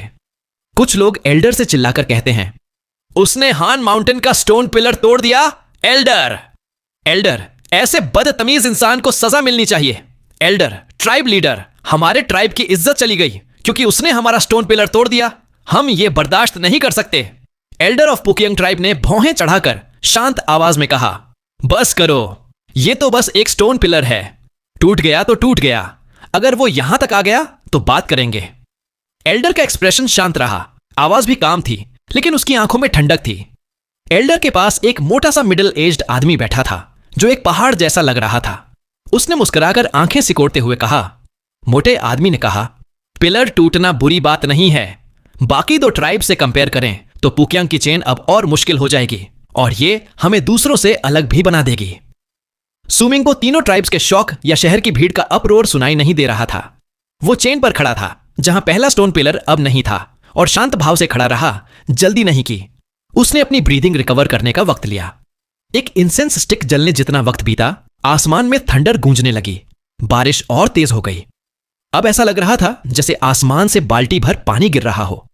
बारिश सुमिंग के बॉडी पर गिर रही थी, जिससे उसके कपड़े स्किन से चिपक गए। हवा और तेज हो गई, लेकिन सुमिंग तैयार था। वो नहीं चाहता था कि कोई उसका चेहरा देखे। उसके चेहरे पर जो कपड़े थे वो मजबूती से बंधे थे। उसने फिर से बारिश में चलना शुरू किया। इस बार उसने रुकना नहीं चाहा। भले ही उसके पैरों के नीचे की ठंड और बढ़ती जा रही थी, उसने तेज और स्टेडी कदमों से चेन के दूसरे सेक्शन के अंत वाले स्टोन पिलर की तरफ बढ़ना जारी रखा। समय बीतता गया। जैसे ही सुमिंग दूसरे पिलर के पास पहुंचा और भीड़ सोच रही थी कि क्या सुमिंग दूसरा स्टोन पिलर भी तोड़ेगा, तभी पुकियांग ट्राइब से एक धीमी नाजुक सी आवाज आई। एक नाजुक आवाज गूंजी, सर, कृपया हमारे ट्राइब के बाकी हन माउंटेन के स्टोन पिलर्स भी तोड़ दीजिए। आपको तकलीफ दे रहे हैं, माफी चाहते हैं, और अगर आपके पास और भी ताकत है तो आप ये चेन भी काट सकते हैं ताकि हमारे ट्राइब को आगे से कोई आउटसाइडर परेशान न करे। उस आवाज में एक अजीब सा जादू था, जैसे उसमें कोई ताकत नहीं, लेकिन सुनने वालों को लगता जैसे उन पर सांपों ने नजर गड़ा दी हो। जैसे ही ये शब्द गूंजे, हान माउंटेन सिटी की भीड़ चुप हो गई और सब सुमिंग की तरफ देखने लगे। नानतियन और बाकी लोग भी देख रहे थे। नानतियन की आंखों में चमक थी। उसके लिए इस बार हान माउंटेन की चेन्स का चैलेंज पहले से बिल्कुल अलग था। नानतियन सोचता है, पुचियांग ट्राइब ने इस इंसान को जाल में फंसा दिया है। अगर मैं होता तो क्या करता? श्वेनलुन के होठों पर ठंडी मुस्कान आ गई। उसने हवा में झूलती चेन पर खड़े सुमिंग को देखा और उसकी मुस्कान और ठंडी हो गई। उसे पहले ही मोसू की हिचक और उसका जवाब दिख रहा था, जैसे वो अब सबके लिए मजाक बन जाएगा। सुमिंग ने पुकियांग माउंटेन को ठंडी नजर से देखा। उसने दायां पैर उठाया और दूसरे स्टोन पिलर पर रखा। जैसे ही वो बैठा, उसने आंखें बंद कर लीं, जैसे उसने वो आवाज सुनी ही नहीं। उसने उनकी बातों की कोई परवाह नहीं की और आराम करने लगा। अब हान माउंटेन सिटी में सब शांत थे। सब सुमिंग को देख रहे थे। लेक ऑफ कलर्स और ट्रैंक्विल ईस्ट के लोग भी उसकी तरफ देख रहे थे। सब इंतजार कर रहे थे कि वो क्या जवाब देगा। कुछ देर बाद सुमिंग ने आंखें खोली और उठकर चेन के तीसरे सेक्शन की तरफ बढ़ गया। जैसे ही उसके पैर पड़े, चेन से अचानक एक जबरदस्त दबाव निकला। उसमें एक पुरानी सी प्रेजेंस थी, जैसे वो बहुत वक्त से वहां थी। ये दबाव हर बार आता था जब कोई आगे बढ़ता था। जैसे ही दबाव उस पर पड़ा, सुमिंग एक पल के लिए हिचका। उसने अपनी की सर्कुलेट की, जिससे ज्यादातर दबाव हट गया। फिर उसने पैर उठाया और चेन पर आगे बढ़ गया। जितने कदम बढ़ाता गया, दबाव और बढ़ता गया। सुमिंग ने बस 5 कदम ही बढ़ाए थे और उसे अपने बॉडी में हल्का सा सड़ने जैसा एहसास होने लगा, जैसे उसका पूरा शरीर धीरे धीरे बूढ़ा हो रहा हो। सुमिंग सोचता है, यही है हान माउंटेन की चेन्स की असली ताकत। अब समझ आया, ट्रांसेंडेड लोग भी इससे डर क्यों जाते हैं। ताकत भी वक्त के आगे सड़ जाती है। चेन का तीसरा सेक्शन ब्लड सॉलिडिफिकेशन रेल्म के 8 लेवल वालों के लिए मुश्किल है, लेकिन मैं अब भी संभाल सकता हूं। सुमिंग चुपचाप आगे बढ़ता गया। जैसे ही उसने 15th कदम रखा, पुकियांग माउंटेन से फिर वही नाजुक आवाज आई। वही आवाज गूंजी, सर, जो हमने आपसे कहा था। जैसे ही आवाज आई, सुमिंग के पीछे दूसरा स्टोन पिलर कांपने लगा और मलबे में टूटकर बिखर गया। उसकी भारी आवाज थंडर में दब गई। आवाज एकदम रुक गई, जैसे बोलने वाले ने अपने शब्द खुद ही निगल लिए। आखिर तक सुमिंग ने मुंह नहीं खोला। उस आवाज का कोई जवाब नहीं दिया। भले ही दूसरा स्टोन पिलर टूट गया, उसने सिर नहीं घुमाया, नहीं रुका। चेन एकदम नीचे झुक गई, लेकिन वो फिर भी तीसरे स्टोन पिलर की तरफ बढ़ता गया, टाइम के दबाव का सामना करता हुआ। उसकी चुप्पी ने स्टोन पिलर के टूटने को देखने वालों को स्टंट कर दिया। सिर्फ पिलर के टूटने की वजह से नहीं, बल्कि सुमिंग की पर्सनैलिटी को लेकर भी। भीड़ में लोग हैरानी से कहते हैं, इसका नाम क्या है? ये कोई आम इंसान नहीं, इस इंसान की पर्सनैलिटी डरावनी है। देखना है अब पुकियांग ट्राइब क्या करता है। लोग आपस में धीमे धीमे बातें कर रहे थे। सुमिंग अब तीसरे पिलर पर पहुंच चुका था। वो बस एक पल वहां रुका, फिर आगे बढ़ गया। पीछे से भारी आवाजें आईं और तीसरा पिलर भी टूट गया। वो अब भी चुपचाप चौथे और 5वें पिलर्स के पार चला गया। जब पांचवा पिलर टूटा, सूमिंग के चेन पर कदम धीमे हो गए। उसकी सांसें थोड़ी तेज हो गईं। बूढ़ा होने का एहसास उसके पूरे शरीर में फैल गया, जैसे वो एकदम बूढ़ा हो गया हो। आधा दिन बीत चुका था। अब दोपहर हो चुकी थी। हल्की धूप अब इस वक्त तेज गर्मी देनी चाहिए थी, लेकिन आसमान में घने काले बादलों ने उसे पूरी तरह ढक रखा था। धूप नीचे तक नहीं पहुंच पा रही थी। बारिश अब भी तेज थी और पहाड़ों पर गिरती हुई हवा के साथ मिलकर आवाज कर रही थी। बारिश भले ही हो रही थी, लेकिन हान माउंटेन सिटी की भीड़ में से किसी ने भी देखना बंद नहीं किया था। सबने स्ट्रॉ केप्स और बैम्बू हैट्स पहन रखे थे और हवा में झूलती चेन पर चलते सू मिंग को लगातार देख रहे थे। हवा तेज थी, बारिश भारी थी, लेकिन किसी ने उस इंसान को देखना नहीं छोड़ा जिसने हान माउंटेन बेल को 20 से ज्यादा बार बजाया था, जिसने 5 स्टोन पिलर्स तोड़ दिए थे और जो अब चेन के 6ठे सेक्शन तक पहुंच चुका था। शायद कहना कि यह इंसान और यह घटना 1000 साल में एक बार होती है थोड़ा ज्यादा होगा, लेकिन यह कहना भी कम होगा कि यह नजारा सैकड़ों साल में एक बार होता है। भीड़ में लोग कहते हैं, चेन के 6ठे सेक्शन पर इसकी चाल धीमी हो गई है। जरूर इस सेक्शन में कुछ अजीब है। अफसोस है कि जिन्होंने हान माउंटेन की चेन्स को पार किया, उन्होंने इसका रहस्य कभी किसी को नहीं बताया।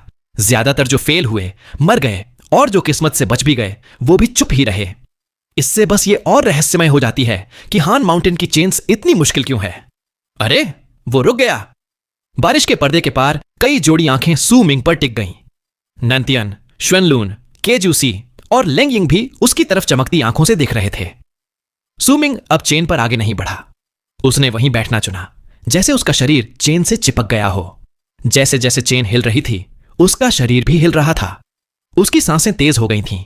उसकी आंखों में तेज चमक थी, लेकिन वो पुकियांग माउंटेन को नहीं देख रहा था, बल्कि अपने नीचे की चेन को देख रहा था। यह चेन भले ही बारिश में भीग रही थी, लेकिन कई जगहों पर रस्ट, जंग के निशान साफ दिख रहे थे, जिससे यह साबित होता था कि चेन्स बहुत सालों से हैं। सू मिंग सोचता है, जो दबाव मुझे लगता है कि मेरा वक्त खत्म हो रहा है, वो जमीन से नहीं आ रहा, न ही पुकियांग से, न ही उन स्टोन पिलर से जो मैंने तोड़े। वो तो खुद इस चेन से आ रहा है। अब तक जैसे जैसे वक्त और उम्र का दबाव बढ़ता गया, सू मिंग को महसूस हुआ कि उसकी लाइफ फोर्स भी चेन में धीरे धीरे खींच रही है। लाइफ फोर्स खींचने की स्पीड बहुत तेज नहीं थी, लेकिन जितना आगे वो चेन पर बढ़ता गया, उतनी ही तेज लाइफ फोर्स खींचती गई। सू मिंग अभी भी इसका सामना कर सकता था। आखिर उसके पास 979 ब्लड वेन्स थीं। अगर वो बस अपनी सारी ब्लड वेन्स सर्कुलेट करे तो उसके बॉडी में बहुत सारी ची आ जाती थी। ची का सर्कुलेट होना ही उसकी लाइफ थी और वो लाइफ फोर्स के खींचने को कवर कर सकता था। लेकिन सू मिंग ने चेन की तरफ देखा, जो अब भी उसके आगे बहुत दूर तक फैली थी। सू मिंग सोचता है, मैं अभी 6ठे सेक्शन पर हूं, आगे अभी बहुत बचा है। आखिर ये चेन है क्या? इसमें इतनी ताकत कैसे है? और ये लाइफ फोर्स क्यों खींच रही है? सू मिंग ने खास जगह बैठना इसलिए चुना क्योंकि उसके आगे चेन का एक हिस्सा बहुत ज्यादा रस्टी था। वहीं पर रस्ट सबसे ज्यादा दिखती थी। बारिश गिरते ही वहां की रस्ट टूटकर गिर भी रही थी।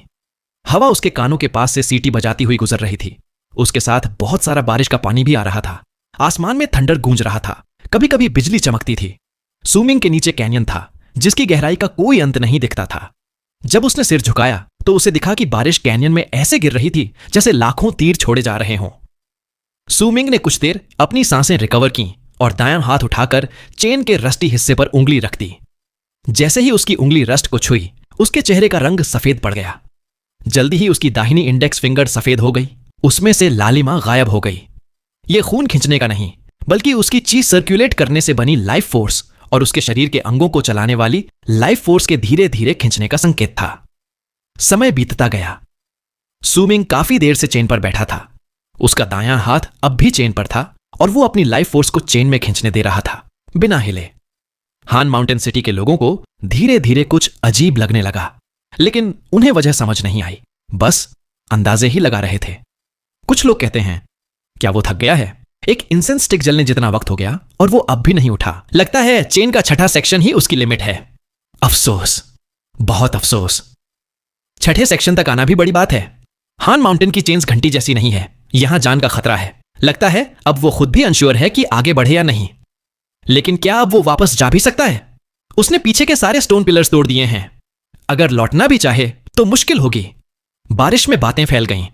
सू मिंग की हरकतों ने सबका ध्यान खींच लिया था।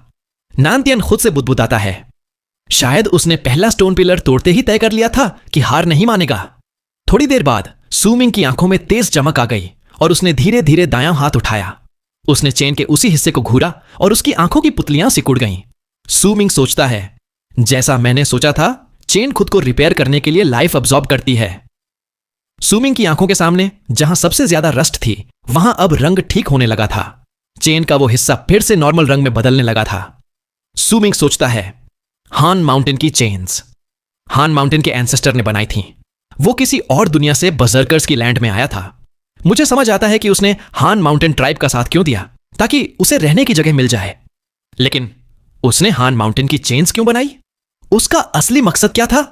क्या उसने खुद ये चेन बनाई थी, या बजर्कर्स की लैंड में कहीं से मिली थी, या शायद वो इसे कहीं और से लाया था? सूमिंग हानकॉन्ग से मिल चुका था। यह कहना गलत नहीं होगा कि हानकॉन्ग की मौत सीधे सीधे उसी की वजह से हुई थी। इसी वजह से ये सारे ख्याल और शक सूमिंग के दिमाग में आ रहे थे, जो लोग आमतौर पर नहीं सोचते। हान माउंटेन सिटी की भीड़ और ट्रांसेंडेड बजर्कर्स ही नहीं, तीनों ट्राइब्स भी सूमिंग के चैलेंज में रुकने पर ध्यान दे रहे थे। लेक ऑफ कलर्स माउंटेन पर बूढ़ी औरत दूर देख रही थी। उसके माथे पर चिंता थी। यान लुआन सॉफ्टली कहती है, ये इंसान हान माउंटेन बेल के लिए सीमा शिन से लड़ सकता है। मुझे नहीं लगता कि ये बस छठे सेक्शन तक ही जा सकता है। बूढ़ी औरत थोड़ी देर चुप रही, फिर धीरे से बोली, ये चेन के बारे में सोच रहा है, जैसे हम पहले कर चुके हैं। ट्रैंक्विल ईस्ट माउंटेन पर एल्डर और बाकी लोग क्रॉस लेगेड बैठे थे। वो भी सूमिंग की हरकतों से हैरान थे। तभी हान चंगजी सीढ़ियों से समिट पर आई। उसने किसी की तरफ ध्यान नहीं दिया, बस माउंटेन के किनारे जाकर दूर हान माउंटेन की चेन की तरफ शांत एक्सप्रेशन के साथ देखने लगी।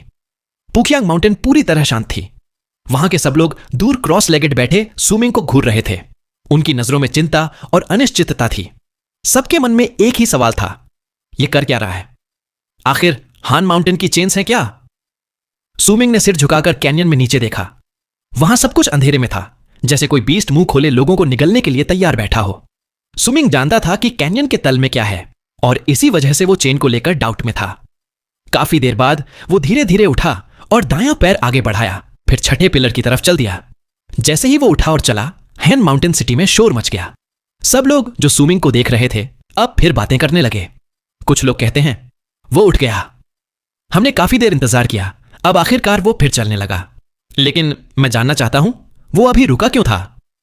सूमिंग ने गहरी सांस ली और आगे बढ़ गया। अब उसके कदम बहुत धीमे हो गए थे। हर बार जब उसका पैर चेन पर पड़ता, उसकी लाइफ फोर्स का थोड़ा हिस्सा चेन में चला जाता, भले ही ये वही चेन थी जिस पर वो पहले भी चल चुका था। उसे अब अजीब सा फील हो रहा था और वो कमजोर पड़ने लगा था। उसके मन में अब ऐसा लग रहा था जैसे वो हान माउंटेन की चेन्स पर नहीं, अपनी उम्र पर चल रहा है। हर कदम ऐसा लगता जैसे उसने अपनी लाइफ का एक हिस्सा पार कर लिया हो। यह फीलिंग बाकी लोग नहीं समझ सकते। बस जब उनकी उम्र बीतती है तभी लोग वक्त के जाने का अफसोस करते हैं। लेकिन हान माउंटेन की चेन्स उस अफसोस को बहुत जल्दी सामने ले आती हैं। जब डस्क आया, आसमान में बादलों की परतें अब भी थीं, लेकिन बारिश अब हल्की हो गई थी। अब वो बारिश नहीं, बस हल्की फुहार थी। सूमिंग ने आखिरकार पूरे दोपहर के बाद चेन के छठे सेक्शन का एंड पार कर लिया। छठा स्टोन पिलर उससे 100 फीट दूर था। अब सूमिंग का चेहरा सफेद पड़ गया था। भले ही वो अपनी की सर्कुलेट कर रहा था, लेकिन जैसे जैसे आगे बढ़ा, लाइफ फोर्स का खींचना और तेज हो गया। अब वो संतुलन नहीं बना पा रहा था। उसे साफ महसूस हो रहा था कि चेन उसकी लाइफ फोर्स को एक्साइटमेंट के साथ खींच रही है। बस 100 फीट का फासला था, लेकिन सूमिंग ने एक इंसेंस स्टिक जलने जितना वक्त लगा दिया वहां तक पहुंचने में। जैसे ही वो छठे स्टोन पिलर पर पहुंचा, उसने लंबी सांस ली और क्रॉस लेगेड बैठ गया। फिर 7वें, 8वें और 9वें सेक्शन की तरफ देखने लगा, और पुकियांग माउंटेन की तरफ, जो 9वें सेक्शन से जुड़ी थी। यह दूरी भले ही छोटी लगे, लेकिन सूमिंग को लगा यह बहुत दूर है। अब उसे साफ महसूस हो रहा था कि आखिरी 3 सेक्शंस की मुश्किल पहले से कहीं ज्यादा होगी। सूमिंग आंखें बंद कर सॉफ्टली बुदबुदाता है, यह चेन मुझे जानी पहचानी सी लगती है। यह फीलिंग उसके दिल के सबसे गहरे हिस्से में दबी थी, और बस तभी बाहर आती थी जब शक और सवाल उठते थे, और वो सब हानकॉन्ग से जुड़ जाते थे। जैसे ही सूमिंग छठे स्टोन पिलर पर पहुंचा, हान माउंटेन सिटी की भीड़ में शोर मच गया। कुछ लोग कहते हैं, छठा स्टोन पिलर, अब 7th सेक्शन शुरू होगा। क्या वो 7th सेक्शन पार कर पाएगा? मुझे नहीं लगता। छठे सेक्शन पर ही उसकी चाल लड़खड़ा रही थी। 7वां सेक्शन पार करना बहुत मुश्किल होगा। मुझे पता है, हान माउंटेन की चेन्स के सारे पुराने चैलेंजर्स 7th सेक्शन पर ही फेल हुए थे। यह सेक्शन बाकी सबसे अलग है। जैसे ही बातें शुरू हुई, सूमिंग चुपचाप बैठा रहा। काफी देर बाद जब आसमान पूरी तरह अंधेरा हो गया और चांद बादलों से झांकने लगा, उसने अपनी आंखें खोली। सूमिंग सॉफ्टली बुदबुदाता है। रात हो गई। सूमिंग ने चेन के पिछले 6 सेक्शंस में अपनी लाइफ फोर्स खींचने से बचाने के लिए बस अपनी ची सर्कुलेट की थी। उसने कोई और तरीका नहीं अपनाया था। ब्रांडिंग आर्ट उसने सिर्फ स्टोन पिलर तोड़ने के लिए इस्तेमाल की थी। बाकी समय वो उसे अंदर ही रखता था। उसने रात का इंतजार नहीं किया, न ही ब्रांडिंग आर्ट को एक्टिवेट किया, यहां तक कि फाइन कंट्रोल भी रेयरली ही यूज किया। बस अपने बॉडी की सभी ब्लड वेन्स की ताकत का इस्तेमाल किया। हॉर्न माउंटेन के एंसेस्टर की आइसोलेशन ग्राउंड्स में कई महीने ध्यान लगाने के बाद सूमिंग ने एक खास बात जानी थी। जो लोग ब्लड सॉलिडिफिकेशन रेल में कंप्लीशन तक पहुंचते हैं, अगर वो न चाहें तो उनकी ब्लड वेन्स स्किन पर नहीं दिखती। पहले 5 सेक्शंस में सूमिंग ने सिर्फ 700 ब्लड वेन्स की ताकत का इस्तेमाल किया था। छठे सेक्शन में ही उसने पूरी 979 ब्लड वेन्स की ताकत लगाई। सूमिंग जानता था कि 7th सेक्शन पर उसे अपनी छुपी टेक्निक्स का इस्तेमाल करना होगा, वरना सिर्फ 979 ब्लड वेन्स की ताकत से वो 7वां सेक्शन पार कर भी गया तो लाइफ फोर्स की कमी उसके फ्यूचर प्लान्स को प्रभावित कर देगी। सूमिंग सोचता है, चांदनी में मेरा शरीर जल्दी रिकवर करेगा, ब्लड सर्कुलेशन भी तेज होगी, इससे मुझे और लाइफ फोर्स मिलेगी। सूमिंग ने सिर उठाकर आसमान में चांद की तरफ देखा। ज्यादातर चांद बादलों में छुपा था। चांद पूरा गोल नहीं था, लेकिन सूमिंग की नजर में वो चांद सिर्फ उसका था। चांदनी जमीन पर बिखरी थी। बारिश की छोटी छोटी बूंदों से कुछ लाइट रिफ्लेक्ट हो रही थी, जो बाकी लोगों को नहीं दिखती थी। जैसे ही लाइट सूमिंग के बॉडी में समा गई, वो धीरे धीरे उठा और चेन के 7वें सेक्शन की तरफ बढ़ गया। भीड़ में लोग कहते हैं, उसने 7th सेक्शन शुरू कर दिया। यह सेक्शन बहुत खतरनाक है, यहां गिरकर मरना बहुत आसान है। सुना है बहुत से लोग इसी सेक्शन में फेल हुए हैं। अफसोस, इस इंसान ने छठे सेक्शन में बहुत एनर्जी खर्च कर दी। 7वां सेक्शन उसके लिए मुश्किल हो सकता है। रात में चांदनी जमीन पर बिखरी थी। भले ही दिन जैसी रोशनी नहीं थी, लेकिन लोग अब भी सूमिंग को 7th सेक्शन की तरफ बढ़ते देख सकते थे। भीड़ सुबह से देख रही थी, लेकिन अब भी कोई आराम करने नहीं गया था। कुछ लोग तो ऐसे स्पॉट्स पर चले गए थे जहां बारिश नहीं थी, वहीं बैठकर बातें करते हुए देख रहे थे। बूढ़ी औरत थकी हुई थी, लेकिन अब भी लेक ऑफ कलर्स माउंटेन की चोटी पर यन लुआन के सहारे खड़ी थी और देख रही थी। बूढ़ी औरत धीमे से बुदबुदाती है, 7th सेक्शन, मौत का सेक्शन। यन लुआन चुप थी, उसने कुछ नहीं कहा, बस देखती रही। इसी वक्त सूमिंग को पता नहीं था कि उसके पीछे हान माउंटेन के सेकंड लेयर के एक घर में हान फेजी भी आ चुकी थी। वो काफी देर से वहां खड़ी थी, सूमिंग की पीठ देख रही थी, कुछ सोच रही थी। ट्रैंक्विल ईस्ट ट्राइब की माउंटेन पर भी सब देख रहे थे। ट्राइब लीडर फैंक्शन थोड़ी देर हिचककर एल्डर की तरफ देखता है। फैंक्शन पूछता है, क्या वो 7th सेक्शन पार कर पाएगा? एल्डर ऑफ ट्रैंक्विल ईस्ट शांत एक्सप्रेशन के साथ कहता है, ये हन चंग जी से पूछो। हन चंग जी थोड़ी देर चुप रही, फिर हल्की लेकिन पक्की आवाज में बोली, हां। पुकियांग ट्राइब में भी सूमिंग के बढ़ते ही धीमी आवाज में चर्चा शुरू हो गई। कुछ लोग कहते हैं, शायद अब हमें कुछ करने की जरूरत नहीं। छठे सेक्शन में उसके एक्शंस देखकर लगता है वो 7th सेक्शन पूरा नहीं कर पाएगा। अगर मैं भी होता तो छठा सेक्शन इतना मुश्किल नहीं होता। लगता है हमने इसे ओवर एस्टिमेट कर लिया। अच्छा ही है अगर ये फेल हो जाए, वरना हमें और इंतजार करना पड़ेगा और मेरा टाइम वेस्ट होगा। बातचीत की आवाजें धीमी थीं, लेकिन उनमें ठंडक थी, जैसे पुकियांग की बर्जरकर आर्ट में डेथ की ठंडक होती है। बस एल्डर और पहाड़ जैसे मोटे आदमी ने कुछ नहीं कहा। एल्डर आंखें सिकोड़कर चुप था। मोटा आदमी भौहें चढ़ाए बैठा था। एल्डर ऑफ पुकियांग ट्राइब मोटे आदमी से पूछता है, तुम्हारा क्या ख्याल है? मोटा आदमी धीरे से कहता है, उसने स्टोन पिलर्स 3 वजह से तोड़े। 1 चेतावनी के लिए, 2 डराने के लिए, 3 खुद के लिए वापसी का रास्ता बंद करने के लिए, ताकि उसे चैलेंज पूरा करना ही पड़े। कोई ऐसा नहीं करता, लेकिन उसने किया। इन छोटी छोटी बातों से पता चलता है कि इसमें कॉन्फिडेंस है, लेकिन बहुत ज्यादा नहीं, वरना वापसी का रास्ता क्यों काटता? फिर भी मुझे लगता है वो 7th सेक्शन पूरा कर सकता है। लेकिन जैसे ही उसने पहला कदम रखा, सूमिंग का शरीर लड़खड़ा गया। बाकी लोग नहीं देख पाए, लेकिन उसी पल जैसे ही उसका पैर पड़ा, सूमिंग ने 7th सेक्शन पर एक इंसान को देखा। उसका चेहरा धुंधला था, जैसे कोई छाया हो। वो सूमिंग के सामने हान माउंटेन की चेन के ऊपर तैर रहा था, चुपचाप उसे देख रहा था। धीमी आवाज आई, सू-मिंग। यह आवाज सूमिंग के कानों में पड़ी और उसका दिल, जो आमतौर पर कुछ महसूस नहीं करता, वो भी एकदम कांप गया। सूमिंग चौंक कर कहता है, ले चेन। सूमिंग ने तुरंत आवाज पहचान ली। जैसे ही उसने नाम पुकारा, वो छाया साफ हो गई। जल्दी ही एक अजनबी सा चेहरा, लेकिन जानी पहचानी आंखों वाला इंसान सू मिंग के सामने था। उसके चेहरे पर दर्द था। वो हैरान सा खड़ा था। उसके शरीर पर कई घाव थे और सू मिंग ने देखा कि उन घावों में काले कीड़े रेंग रहे थे। वो इंसान बहुत बूढ़ा लग रहा था। उसकी दाहिनी आंख अंधी थी। उसी वक्त उस आंख से तेज रोशनी निकली, लेकिन बाईं आंख सू मिंग को हैरान होकर देख रही थी। ले चेन कांपती आवाज में कहता है, सू मिंग, क्या सच में तुम हो? ये वो इंसान कांप गया। उसके चेहरे पर दर्द और बढ़ गया, जैसे वो दर्द सहन नहीं कर पा रहा हो। सू मिंग ने उसके माथे के बीच में एक गोल निशान भी देखा।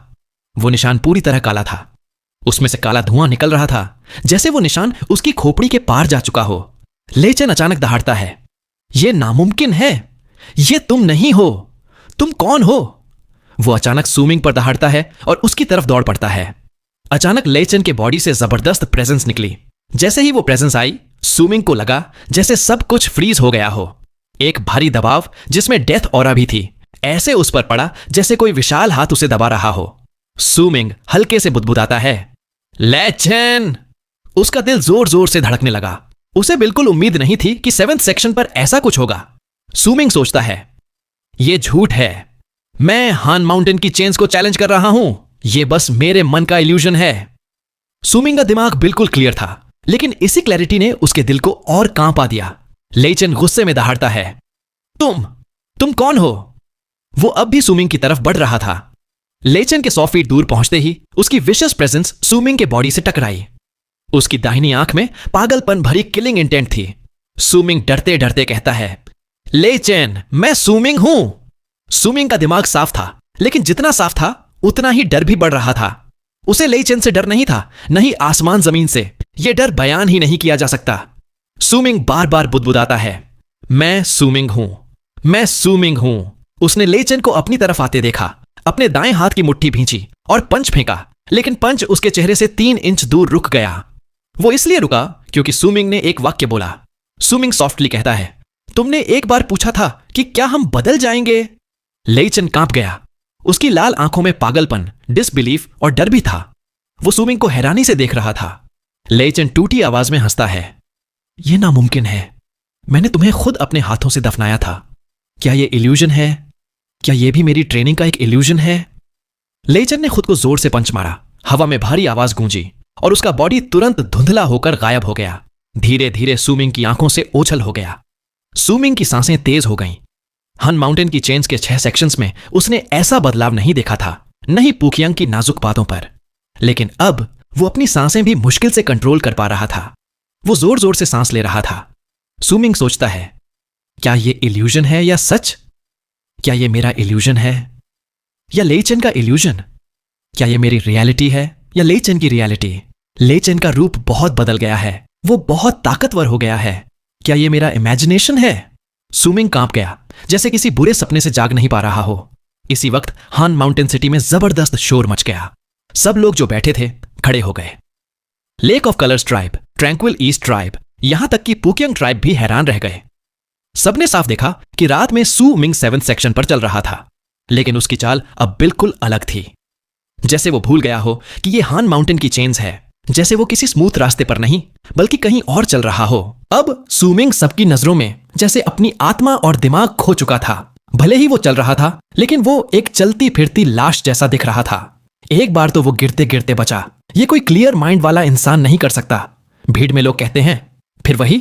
मैंने पहले किसी से सुना था कि हर चैलेंजर 7th सेक्शन पर ऐसा ही हो जाता है। आखिर 7वें सेक्शन में क्या सीक्रेट है? अब तो गया। अभी वो गिरते गिरते बचा क्योंकि हवा कम थी और चेन ज्यादा नहीं हिल रही थी। अब देखो, हवा आ गई। भीड़ में टाइडल वेव जैसी बातें अचानक तेज हवा के चलते रुक गईं। जैसे ही हवा ने जोर पकड़ा, 7th सेक्शन की चेन बहुत तेज हिलने लगी और उसकी स्विंगिंग स्पीड भी बढ़ गई। इसी वक्त एक बिजली चमकी और जैसे ही दुनिया रोशनी से भर गई, सब ने साफ देखा। चेन पर सू मिंग ने अपना दायां पैर उठाया और फिसल गया। भीड़ में लोग चौंक कर चिल्लाते हैं, वो गिर गया। अगर कोई 7th सेक्शन में फेल हो जाए तो मतलब सीधा मौत है। उसके पास कोई ऐसी आर्ट नहीं होगी जो उसे बचा सके। ये 7th सेक्शन यकीन नहीं होता इतना खतरनाक है। पता नहीं वो ऐसा क्यों हो गया। 6ठे सेक्शन में जैसा उसने किया था वैसा तो कुछ होना नहीं चाहिए था। बातचीत का शोर बढ़ गया। लगभग हर कोई खड़ा हो गया। नानत्यान और बाकी लोग हैरानी में गहरी सांस ले रहे थे।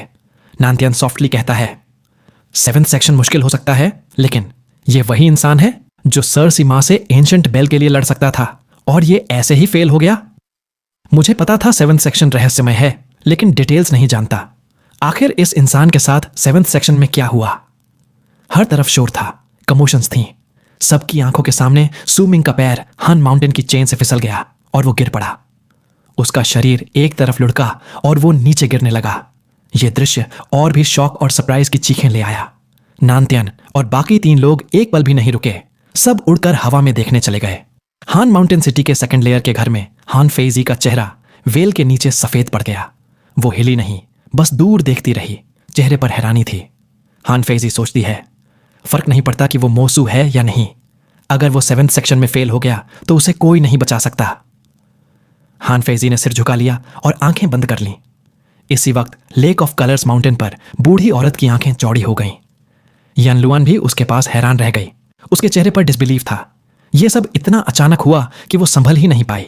यान लुआन हैरान होकर कहती है, ये तो। बूढ़ी औरत हल्की सांस लेकर कहती है, अफसोस। वो मुड़कर जाने ही वाली थी। पूरे दिन चैलेंज देखने में वो बहुत थक गई थी, लेकिन जैसे ही वो जाने लगी उसने हान माउंटेन सिटी की तरफ देखा और अचानक चौंक गई। उसने देखा जहां हान माउंटेन बेल थी, घंटी में कोई बदलाव नहीं था। वो वैसे ही चुपचाप कोने में पड़ी थी। जैसे ही सूमिंग का पैर हवा में पड़ा और उसका शरीर 7th सेक्शन से गिरा, सिर्फ लेक ऑफ कलर्स माउंटेन ही नहीं, ट्रैंक्विल ईस्ट माउंटेन पर भी बड़ा बदलाव हुआ। पहली बार ट्रैंक्विल ईस्ट के एल्डर खड़े हो गए और तेजी से माउंटेन के किनारे जाकर देखने लगे। उन्होंने गहरी सांस ली। उनकी आंखों में छुपा शौक चमक रहा था। एल्डर ऑफ ट्रैंक्विल ईस्ट सोचते हैं, उसकी ताकत के हिसाब से भले ही वो 7th सेक्शन पार ना कर पाए, लेकिन ऐसे फेल नहीं होना चाहिए था। ये तो वो सर सीमा जैसा है। वो ऐसे कैसे मर सकता है? फैंगशन का चेहरा सफेद पड़ गया। जब से उसने मोसू को हान माउंटेन की चेन्स चैलेंज करते देखा था, वो लगातार नर्वस था। उसकी चिंता सूमिंग की सेफ्टी की वजह से नहीं, बल्कि अपने बेटे की चोट की वजह से थी। जब उसने सूमिंग को चेन से गिरते देखा तो उसका शरीर कांप गया और वो पीछे हट गया। उसे पता था कि मोसू मर गया। कोई भी 7th सेक्शन से गिर जाए तो बच नहीं सकता। हनचंगजी ने होंठ काट लिए। उसकी आंखों में कंफ्यूजन था, लेकिन उसी पल उसका कंफ्यूजन पक्का इरादा बन गया। हनचंगजी दृढ़ता से कहती है, वो नहीं मरेगा। इसी वक्त सू मिंग के गिरने से पुकियांग माउंटेन पर पहाड़ जैसे मोटे आदमी तक खड़े हो गए। माउंटेन पर सब इंस्टिंक्टिवली आगे बढ़ गए। एल्डर भी। सब किनारे आकर नीचे देखने लगे। अब भी वो सू मिंग के गिरते शरीर को देख सकते थे, जो जल्दी ही अंधेरे में गायब हो गया। कुछ लोग पुकियांग माउंटेन पर कहते हैं, मैंने पहले ही कहा था ना, ये इंसान पक्का मरेगा। 7th सेक्शन इतना आसान नहीं है। वो तो खुद अपनी मौत को चल पड़ा था। अफसोस, उसने घंटी 20 से ज्यादा बार बजाई, लेकिन फिर भी 7th सेक्शन में मर गया और अब उसे कोई नहीं बचा सकता। एल्डर ऑफ पुकियांग ट्राइब ने आंखें सिकोड़ लीं। उनकी आंखों में ठंडक थी। अब उन्होंने कैनियन की तरफ देखना छोड़ दिया, सिर उठाया और गुस्से में बोले, एल्डर आदेश देता है, किसी को नीचे भेजो और उसकी लाश ले आओ। कोई पीछे से तुरंत आदेश मानते हुए नीचे चला गया। मोटे आदमी के चेहरे पर डिसबिलीफ था। उसने कैनियन और फिर 7th सेक्शन की चेन की तरफ देखा। उसकी आंखों में रिस्पेक्ट आ गया। मोटा आदमी सॉफ्टली बुदबुदाता है, हान माउंटेन की चेन्स। हान माउंटेन सिटी की भीड़ अब भी शौक से बाहर नहीं आई थी। सबकी नजरें अब भी 7th सेक्शन की चेन पर टिक जाती थीं। कुछ लोग कहते हैं, हान माउंटेन की चेन्स 7th सेक्शन से बहुत खतरनाक हो जाती हैं। अगर इतना जीनियस भी फेल हो गया तो हम चैलेंज कैसे करें? सिर्फ अगर कोई 9th सेक्शन तक पहुंच जाए तो उसे फ्रीजिंग स्काई क्लैन में घुसने का हक मिलता है, वो भी सिर्फ हक। लेकिन अगर तुम तीनों ट्राइब्स में से हो तो हान चंगजी की तरह तुम्हें सारी चेन्स चलने की जरूरत नहीं पड़ती। समय धीरे धीरे बीतता गया और हान माउंटेन सिटी के लोग धीरे धीरे सच को स्वीकार करने लगे। कुछ को अफसोस था, कुछ मजाक उड़ा रहे थे, कुछ खुश थे, कुछ गहरी सांस ले रहे थे। फिर भी अब सब खत्म हो गया था। जिसने घंटी 20 से ज्यादा बार बजाई थी, वो अब बीते वक्त की बात बन गया था। एक और इंसान हान माउंटेन की चेन्स के चैलेंज में फेल हो गया। एक और मासूम आत्मा उनकी वजह से मर गई। कुछ लोग कहते हैं, चलो अब सब खत्म, वापस मेडिटेशन करो, ब्लड वेन्स बढ़ाओ। हान माउंटेन की चेन्स हमारे बस की नहीं। अफसोस, हमें तो उसका नाम भी नहीं पता चला, चेहरा भी नहीं देख पाए। उम्मीद है पुकियांग उसकी लाश ढूंढ पाएगा। धीरे धीरे लोगों की बातें दिन भर की घटना से हटकर अपने घरों की तरफ लौट गईं। सब गहरी सांसें लेते हुए घर चले गए। आसमान में केज्यूसी और बाकी 3 लोग चुप थे। बस शुअनलून ही मन ठंडी हंसी हंस रहा था। बाकी तीनों के मन में मिश्रित भाव थे। सब चेन्स ऑफ हैन माउंटेन को देख रहे थे। उन्हें फ्रीजिंग स्काई क्लैन के डिसाइपल्स चुनने की तारीख याद आ गई थी। मजबूत ट्रांसेंडेड बर्जर्कर्स, जैसे वो अगर चाहें तो अपने अपने ट्राइब्स में जाकर आराम से जी सकते हैं अगर ट्रेनिंग छोड़ दें। लेकिन वो संतुष्ट नहीं थे, भले ही ट्रांसेंडेंस रेलम तक पहुंच चुके थे। नानतियन सॉफ्टली साई करता है। मैं पहले चलता हूं। नानतियन ने बाकी तीनों को झुककर सलाम किया और लॉन्ग आर्क में सेकेंड लेयर की तरफ चला गया। केजूसी और लेंगिंग ने भी एक दूसरे को चुपचाप सलाम किया और चले गए। अब बस शुएनलून हवा में खड़ा था। उसके होंठों पर हल्की मुस्कान थी। शुएनलून मन में सोचता है, तुमने खुद को ज्यादा समझ लिया और हान माउंटेन की चेन्स को चैलेंज कर दिया। मोसू, ये मौत खुद अपने लिए लाई। शुएनलून ठंडी हंसी हंसता है। वो अपने इलाके में नहीं बल्कि पुकियांग माउंटेन की तरफ उड़ता है। वो देखना चाहता है कि क्या मोसू का चेहरा दिखेगा अगर उसकी लाश बची हो। उसके मन में पहले से शक था, अब वो उसे साबित करना चाहता है। हान माउंटेन सिटी के सेकेंड लेयर के घर में हान फेजी की पलकें फड़कीं। उसने आंखें खोलीं और चुपचाप एक कदम आगे बढ़ाया। उसके पैरों के नीचे सफेद बादल आ गए जो उसे लेक ऑफ कलर्स माउंटेन की तरफ ले गए। अब उसे मरे हुए इंसान का चेहरा देखने की जिज्ञासा नहीं थी, न ही उसकी पहचान जानने की, क्योंकि वो मर चुका था। उसके लिए अब फर्क नहीं पड़ता था कि वो मोसू था या नहीं। हन फेजी सॉफ्टली सोचती है, अगर वो मोसू है तो मुझे दूसरा साथी ढूंढना होगा। अफसोस। हन फेजी ने गहरी सांस ली और सफेद बादल पर दूर उड़ गई। इसी वक्त जब ट्रैंक्विल ईस्ट माउंटेन शांत था, पुकियांग माउंटेन पर कुछ लोग मोसू की मौत की खुशी मना रहे थे, कुछ उसकी लाश ढूंढने जा रहे थे। तभी हान माउंटेन सिटी की भीड़ में एक डेंस लड़का जो एक बूढ़े आदमी के साथ खड़ा था, उसने हान माउंटेन की चेन के नीचे 6ठे, 7वें, 8वें और 9वें स्टोन पिलर्स को देखा और हैरानी से बूढ़े आदमी के कान में कुछ फुसफुसाया। बूढ़ा आदमी एक पल के लिए चौंका, फिर जल्दी से सिर उठाकर चेन की तरफ देखने लगा। ओल्ड मैन धीरे धीरे कहता है, सुनो सब। जैसे जैसे वो देखता गया उसकी आंखों में चमक आ गई, लेकिन अब भी थोड़ा शक था। थोड़ी देर हिचककर उसने आसपास के लोगों को धीरे से बुलाया, लेकिन किसी ने उसकी बात पर ध्यान नहीं दिया। आसमान में थंडर गूंजा, बिजली चमकी, बारिश और तेज हो गई। दिन में बारिश भले ही तेज थी, लेकिन लोग फिर भी बाहर खड़े होकर हान माउंटेन की चेन्स देख रहे थे। लेकिन अब बारिश थोड़ी और तेज होते ही लोग जल्दी जल्दी घरों की तरफ जाने लगे। ओल्ड मैन जोर से चिल्लाता है, सुनो सब, वो पिलर्स जो चेन को पकड़ रहे हैं अब भी हैं। उसकी आवाज बहुत दूर तक नहीं गई। ज्यादातर लोगों ने पहले तो अनसुना कर दिया, लेकिन जल्दी ही चौंक गए, फिर सिर घुमाकर देखने लगे। स्टोन पिलर्स अब भी पुकियांग माउंटेन से जुड़ी चेन के नीचे खड़े थे। कुछ लोग चौंक कर कहते हैं, अरे स्टोन पिलर्स अब भी हैं। जब भी कोई हान माउंटेन की चेन्स चैलेंज में फेल होता है तो सारे स्टोन पिलर्स तुरंत नीचे धंस जाते हैं। ये तीनों ट्राइब्स के कंट्रोल में नहीं है। यही हान माउंटेन की चेन्स का रहस्य है। ये कैसे हो सकता है? क्या वो? ओल्ड मैन और लड़के नहीं, धीरे धीरे और लोगों ने भी ये देख लिया। जल्दी ही फिर से चर्चा और शोर मच गया। कुछ देर बाद जो भी ये सुनता रुक कर देखने लगता। कुछ लोग चिल्लाते हैं, सही है, स्टोन पिलर्स नहीं धंसे। क्या वो अभी मरा नहीं है? सरप्राइज की चीखें हवा में गूंजने लगीं और एक साथ मिल गईं। लोगों की आवाजें जैसे तूफान बन गईं और जो लोग घर जाने वाले थे वो सब रुक गए। सबके चेहरों पर डिसबिलीफ था। भीड़ में लोग सोचते हैं, क्या वो सच में अभी मरा नहीं है? नंतियन हवा में अचानक रुक गया और पलटकर देखने लगा। उसके चेहरे पर शौक था। वो अकेला नहीं था। लेंग यिंग और केजूसी भी हवा में रुक गए और स्टोन पिलर्स की तरफ देखने लगे। शुएनलून भी ऐसा ही था। वो मन ही मन ठंडी हंसी हंस रहा था और पुकियांग ट्राइब की तरफ जा रहा था। तभी हान माउंटेन सिटी से सरप्राइज की चीखें सुनी। उसके शरीर में झटका सा आया और वो तुरंत मुड़कर देखने लगा। शुएनलून चौंक कर कहता है, यह नामुमकिन है। हान माउंटेन सिटी ही नहीं, पुकियांग माउंटेन पर एल्डर, मोटा आदमी और बाकी सबके चेहरे भी बदल गए। उन्होंने भी यह देख लिया। हन फेजी के पैरों के नीचे का बादल भी एक पल के लिए रुक गया।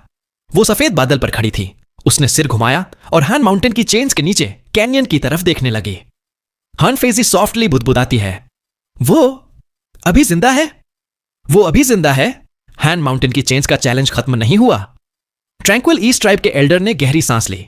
उसके बूढ़े चेहरे पर डिसबिलीफ था। हन चंगजी थोड़ी दूर खड़ी थी। उसके सफेद चेहरे पर आखिरकार हल्की सी रेडनेस आ गई। दोस्तों, मुझे आप सभी की हेल्प की जरूरत है। मेरे अलावा जिन जिन चैनल पर भी आप अभी दूसरी नोबेल एक्सप्लेनेशन को सुन रहे हैं, तो उस चैनल में जब भी कोई नई वीडियो आए तो कमेंट में मेरे चैनल के बारे में बताओ, या ये बताओ कि मैं pursuit of the truth novel को एक्सप्लेन कर रहा हूँ, जिससे अगर कोई दूसरा इंटरेस्टेड होगा तो हमारे चैनल में आएगा, जिससे हमारे चैनल की रीच बढ़ेगी और हमारा चैनल ग्रो करेगा, जिससे मुझे भी वीडियो डालने का मोटिवेशन मिलेगा। और हाँ, अब ये पार्ट यही खत्म करते हैं। आगे की स्टोरी आने वाले नेक्स्ट पार्ट में पता चल रही होगी। साथ ही अगर आप में से कोई पहली बार हमारे चैनल पर आया है तो मैं केवल यही बोलूंगा कि आप हमारे चैनल को सब्सक्राइब कर सकते हैं।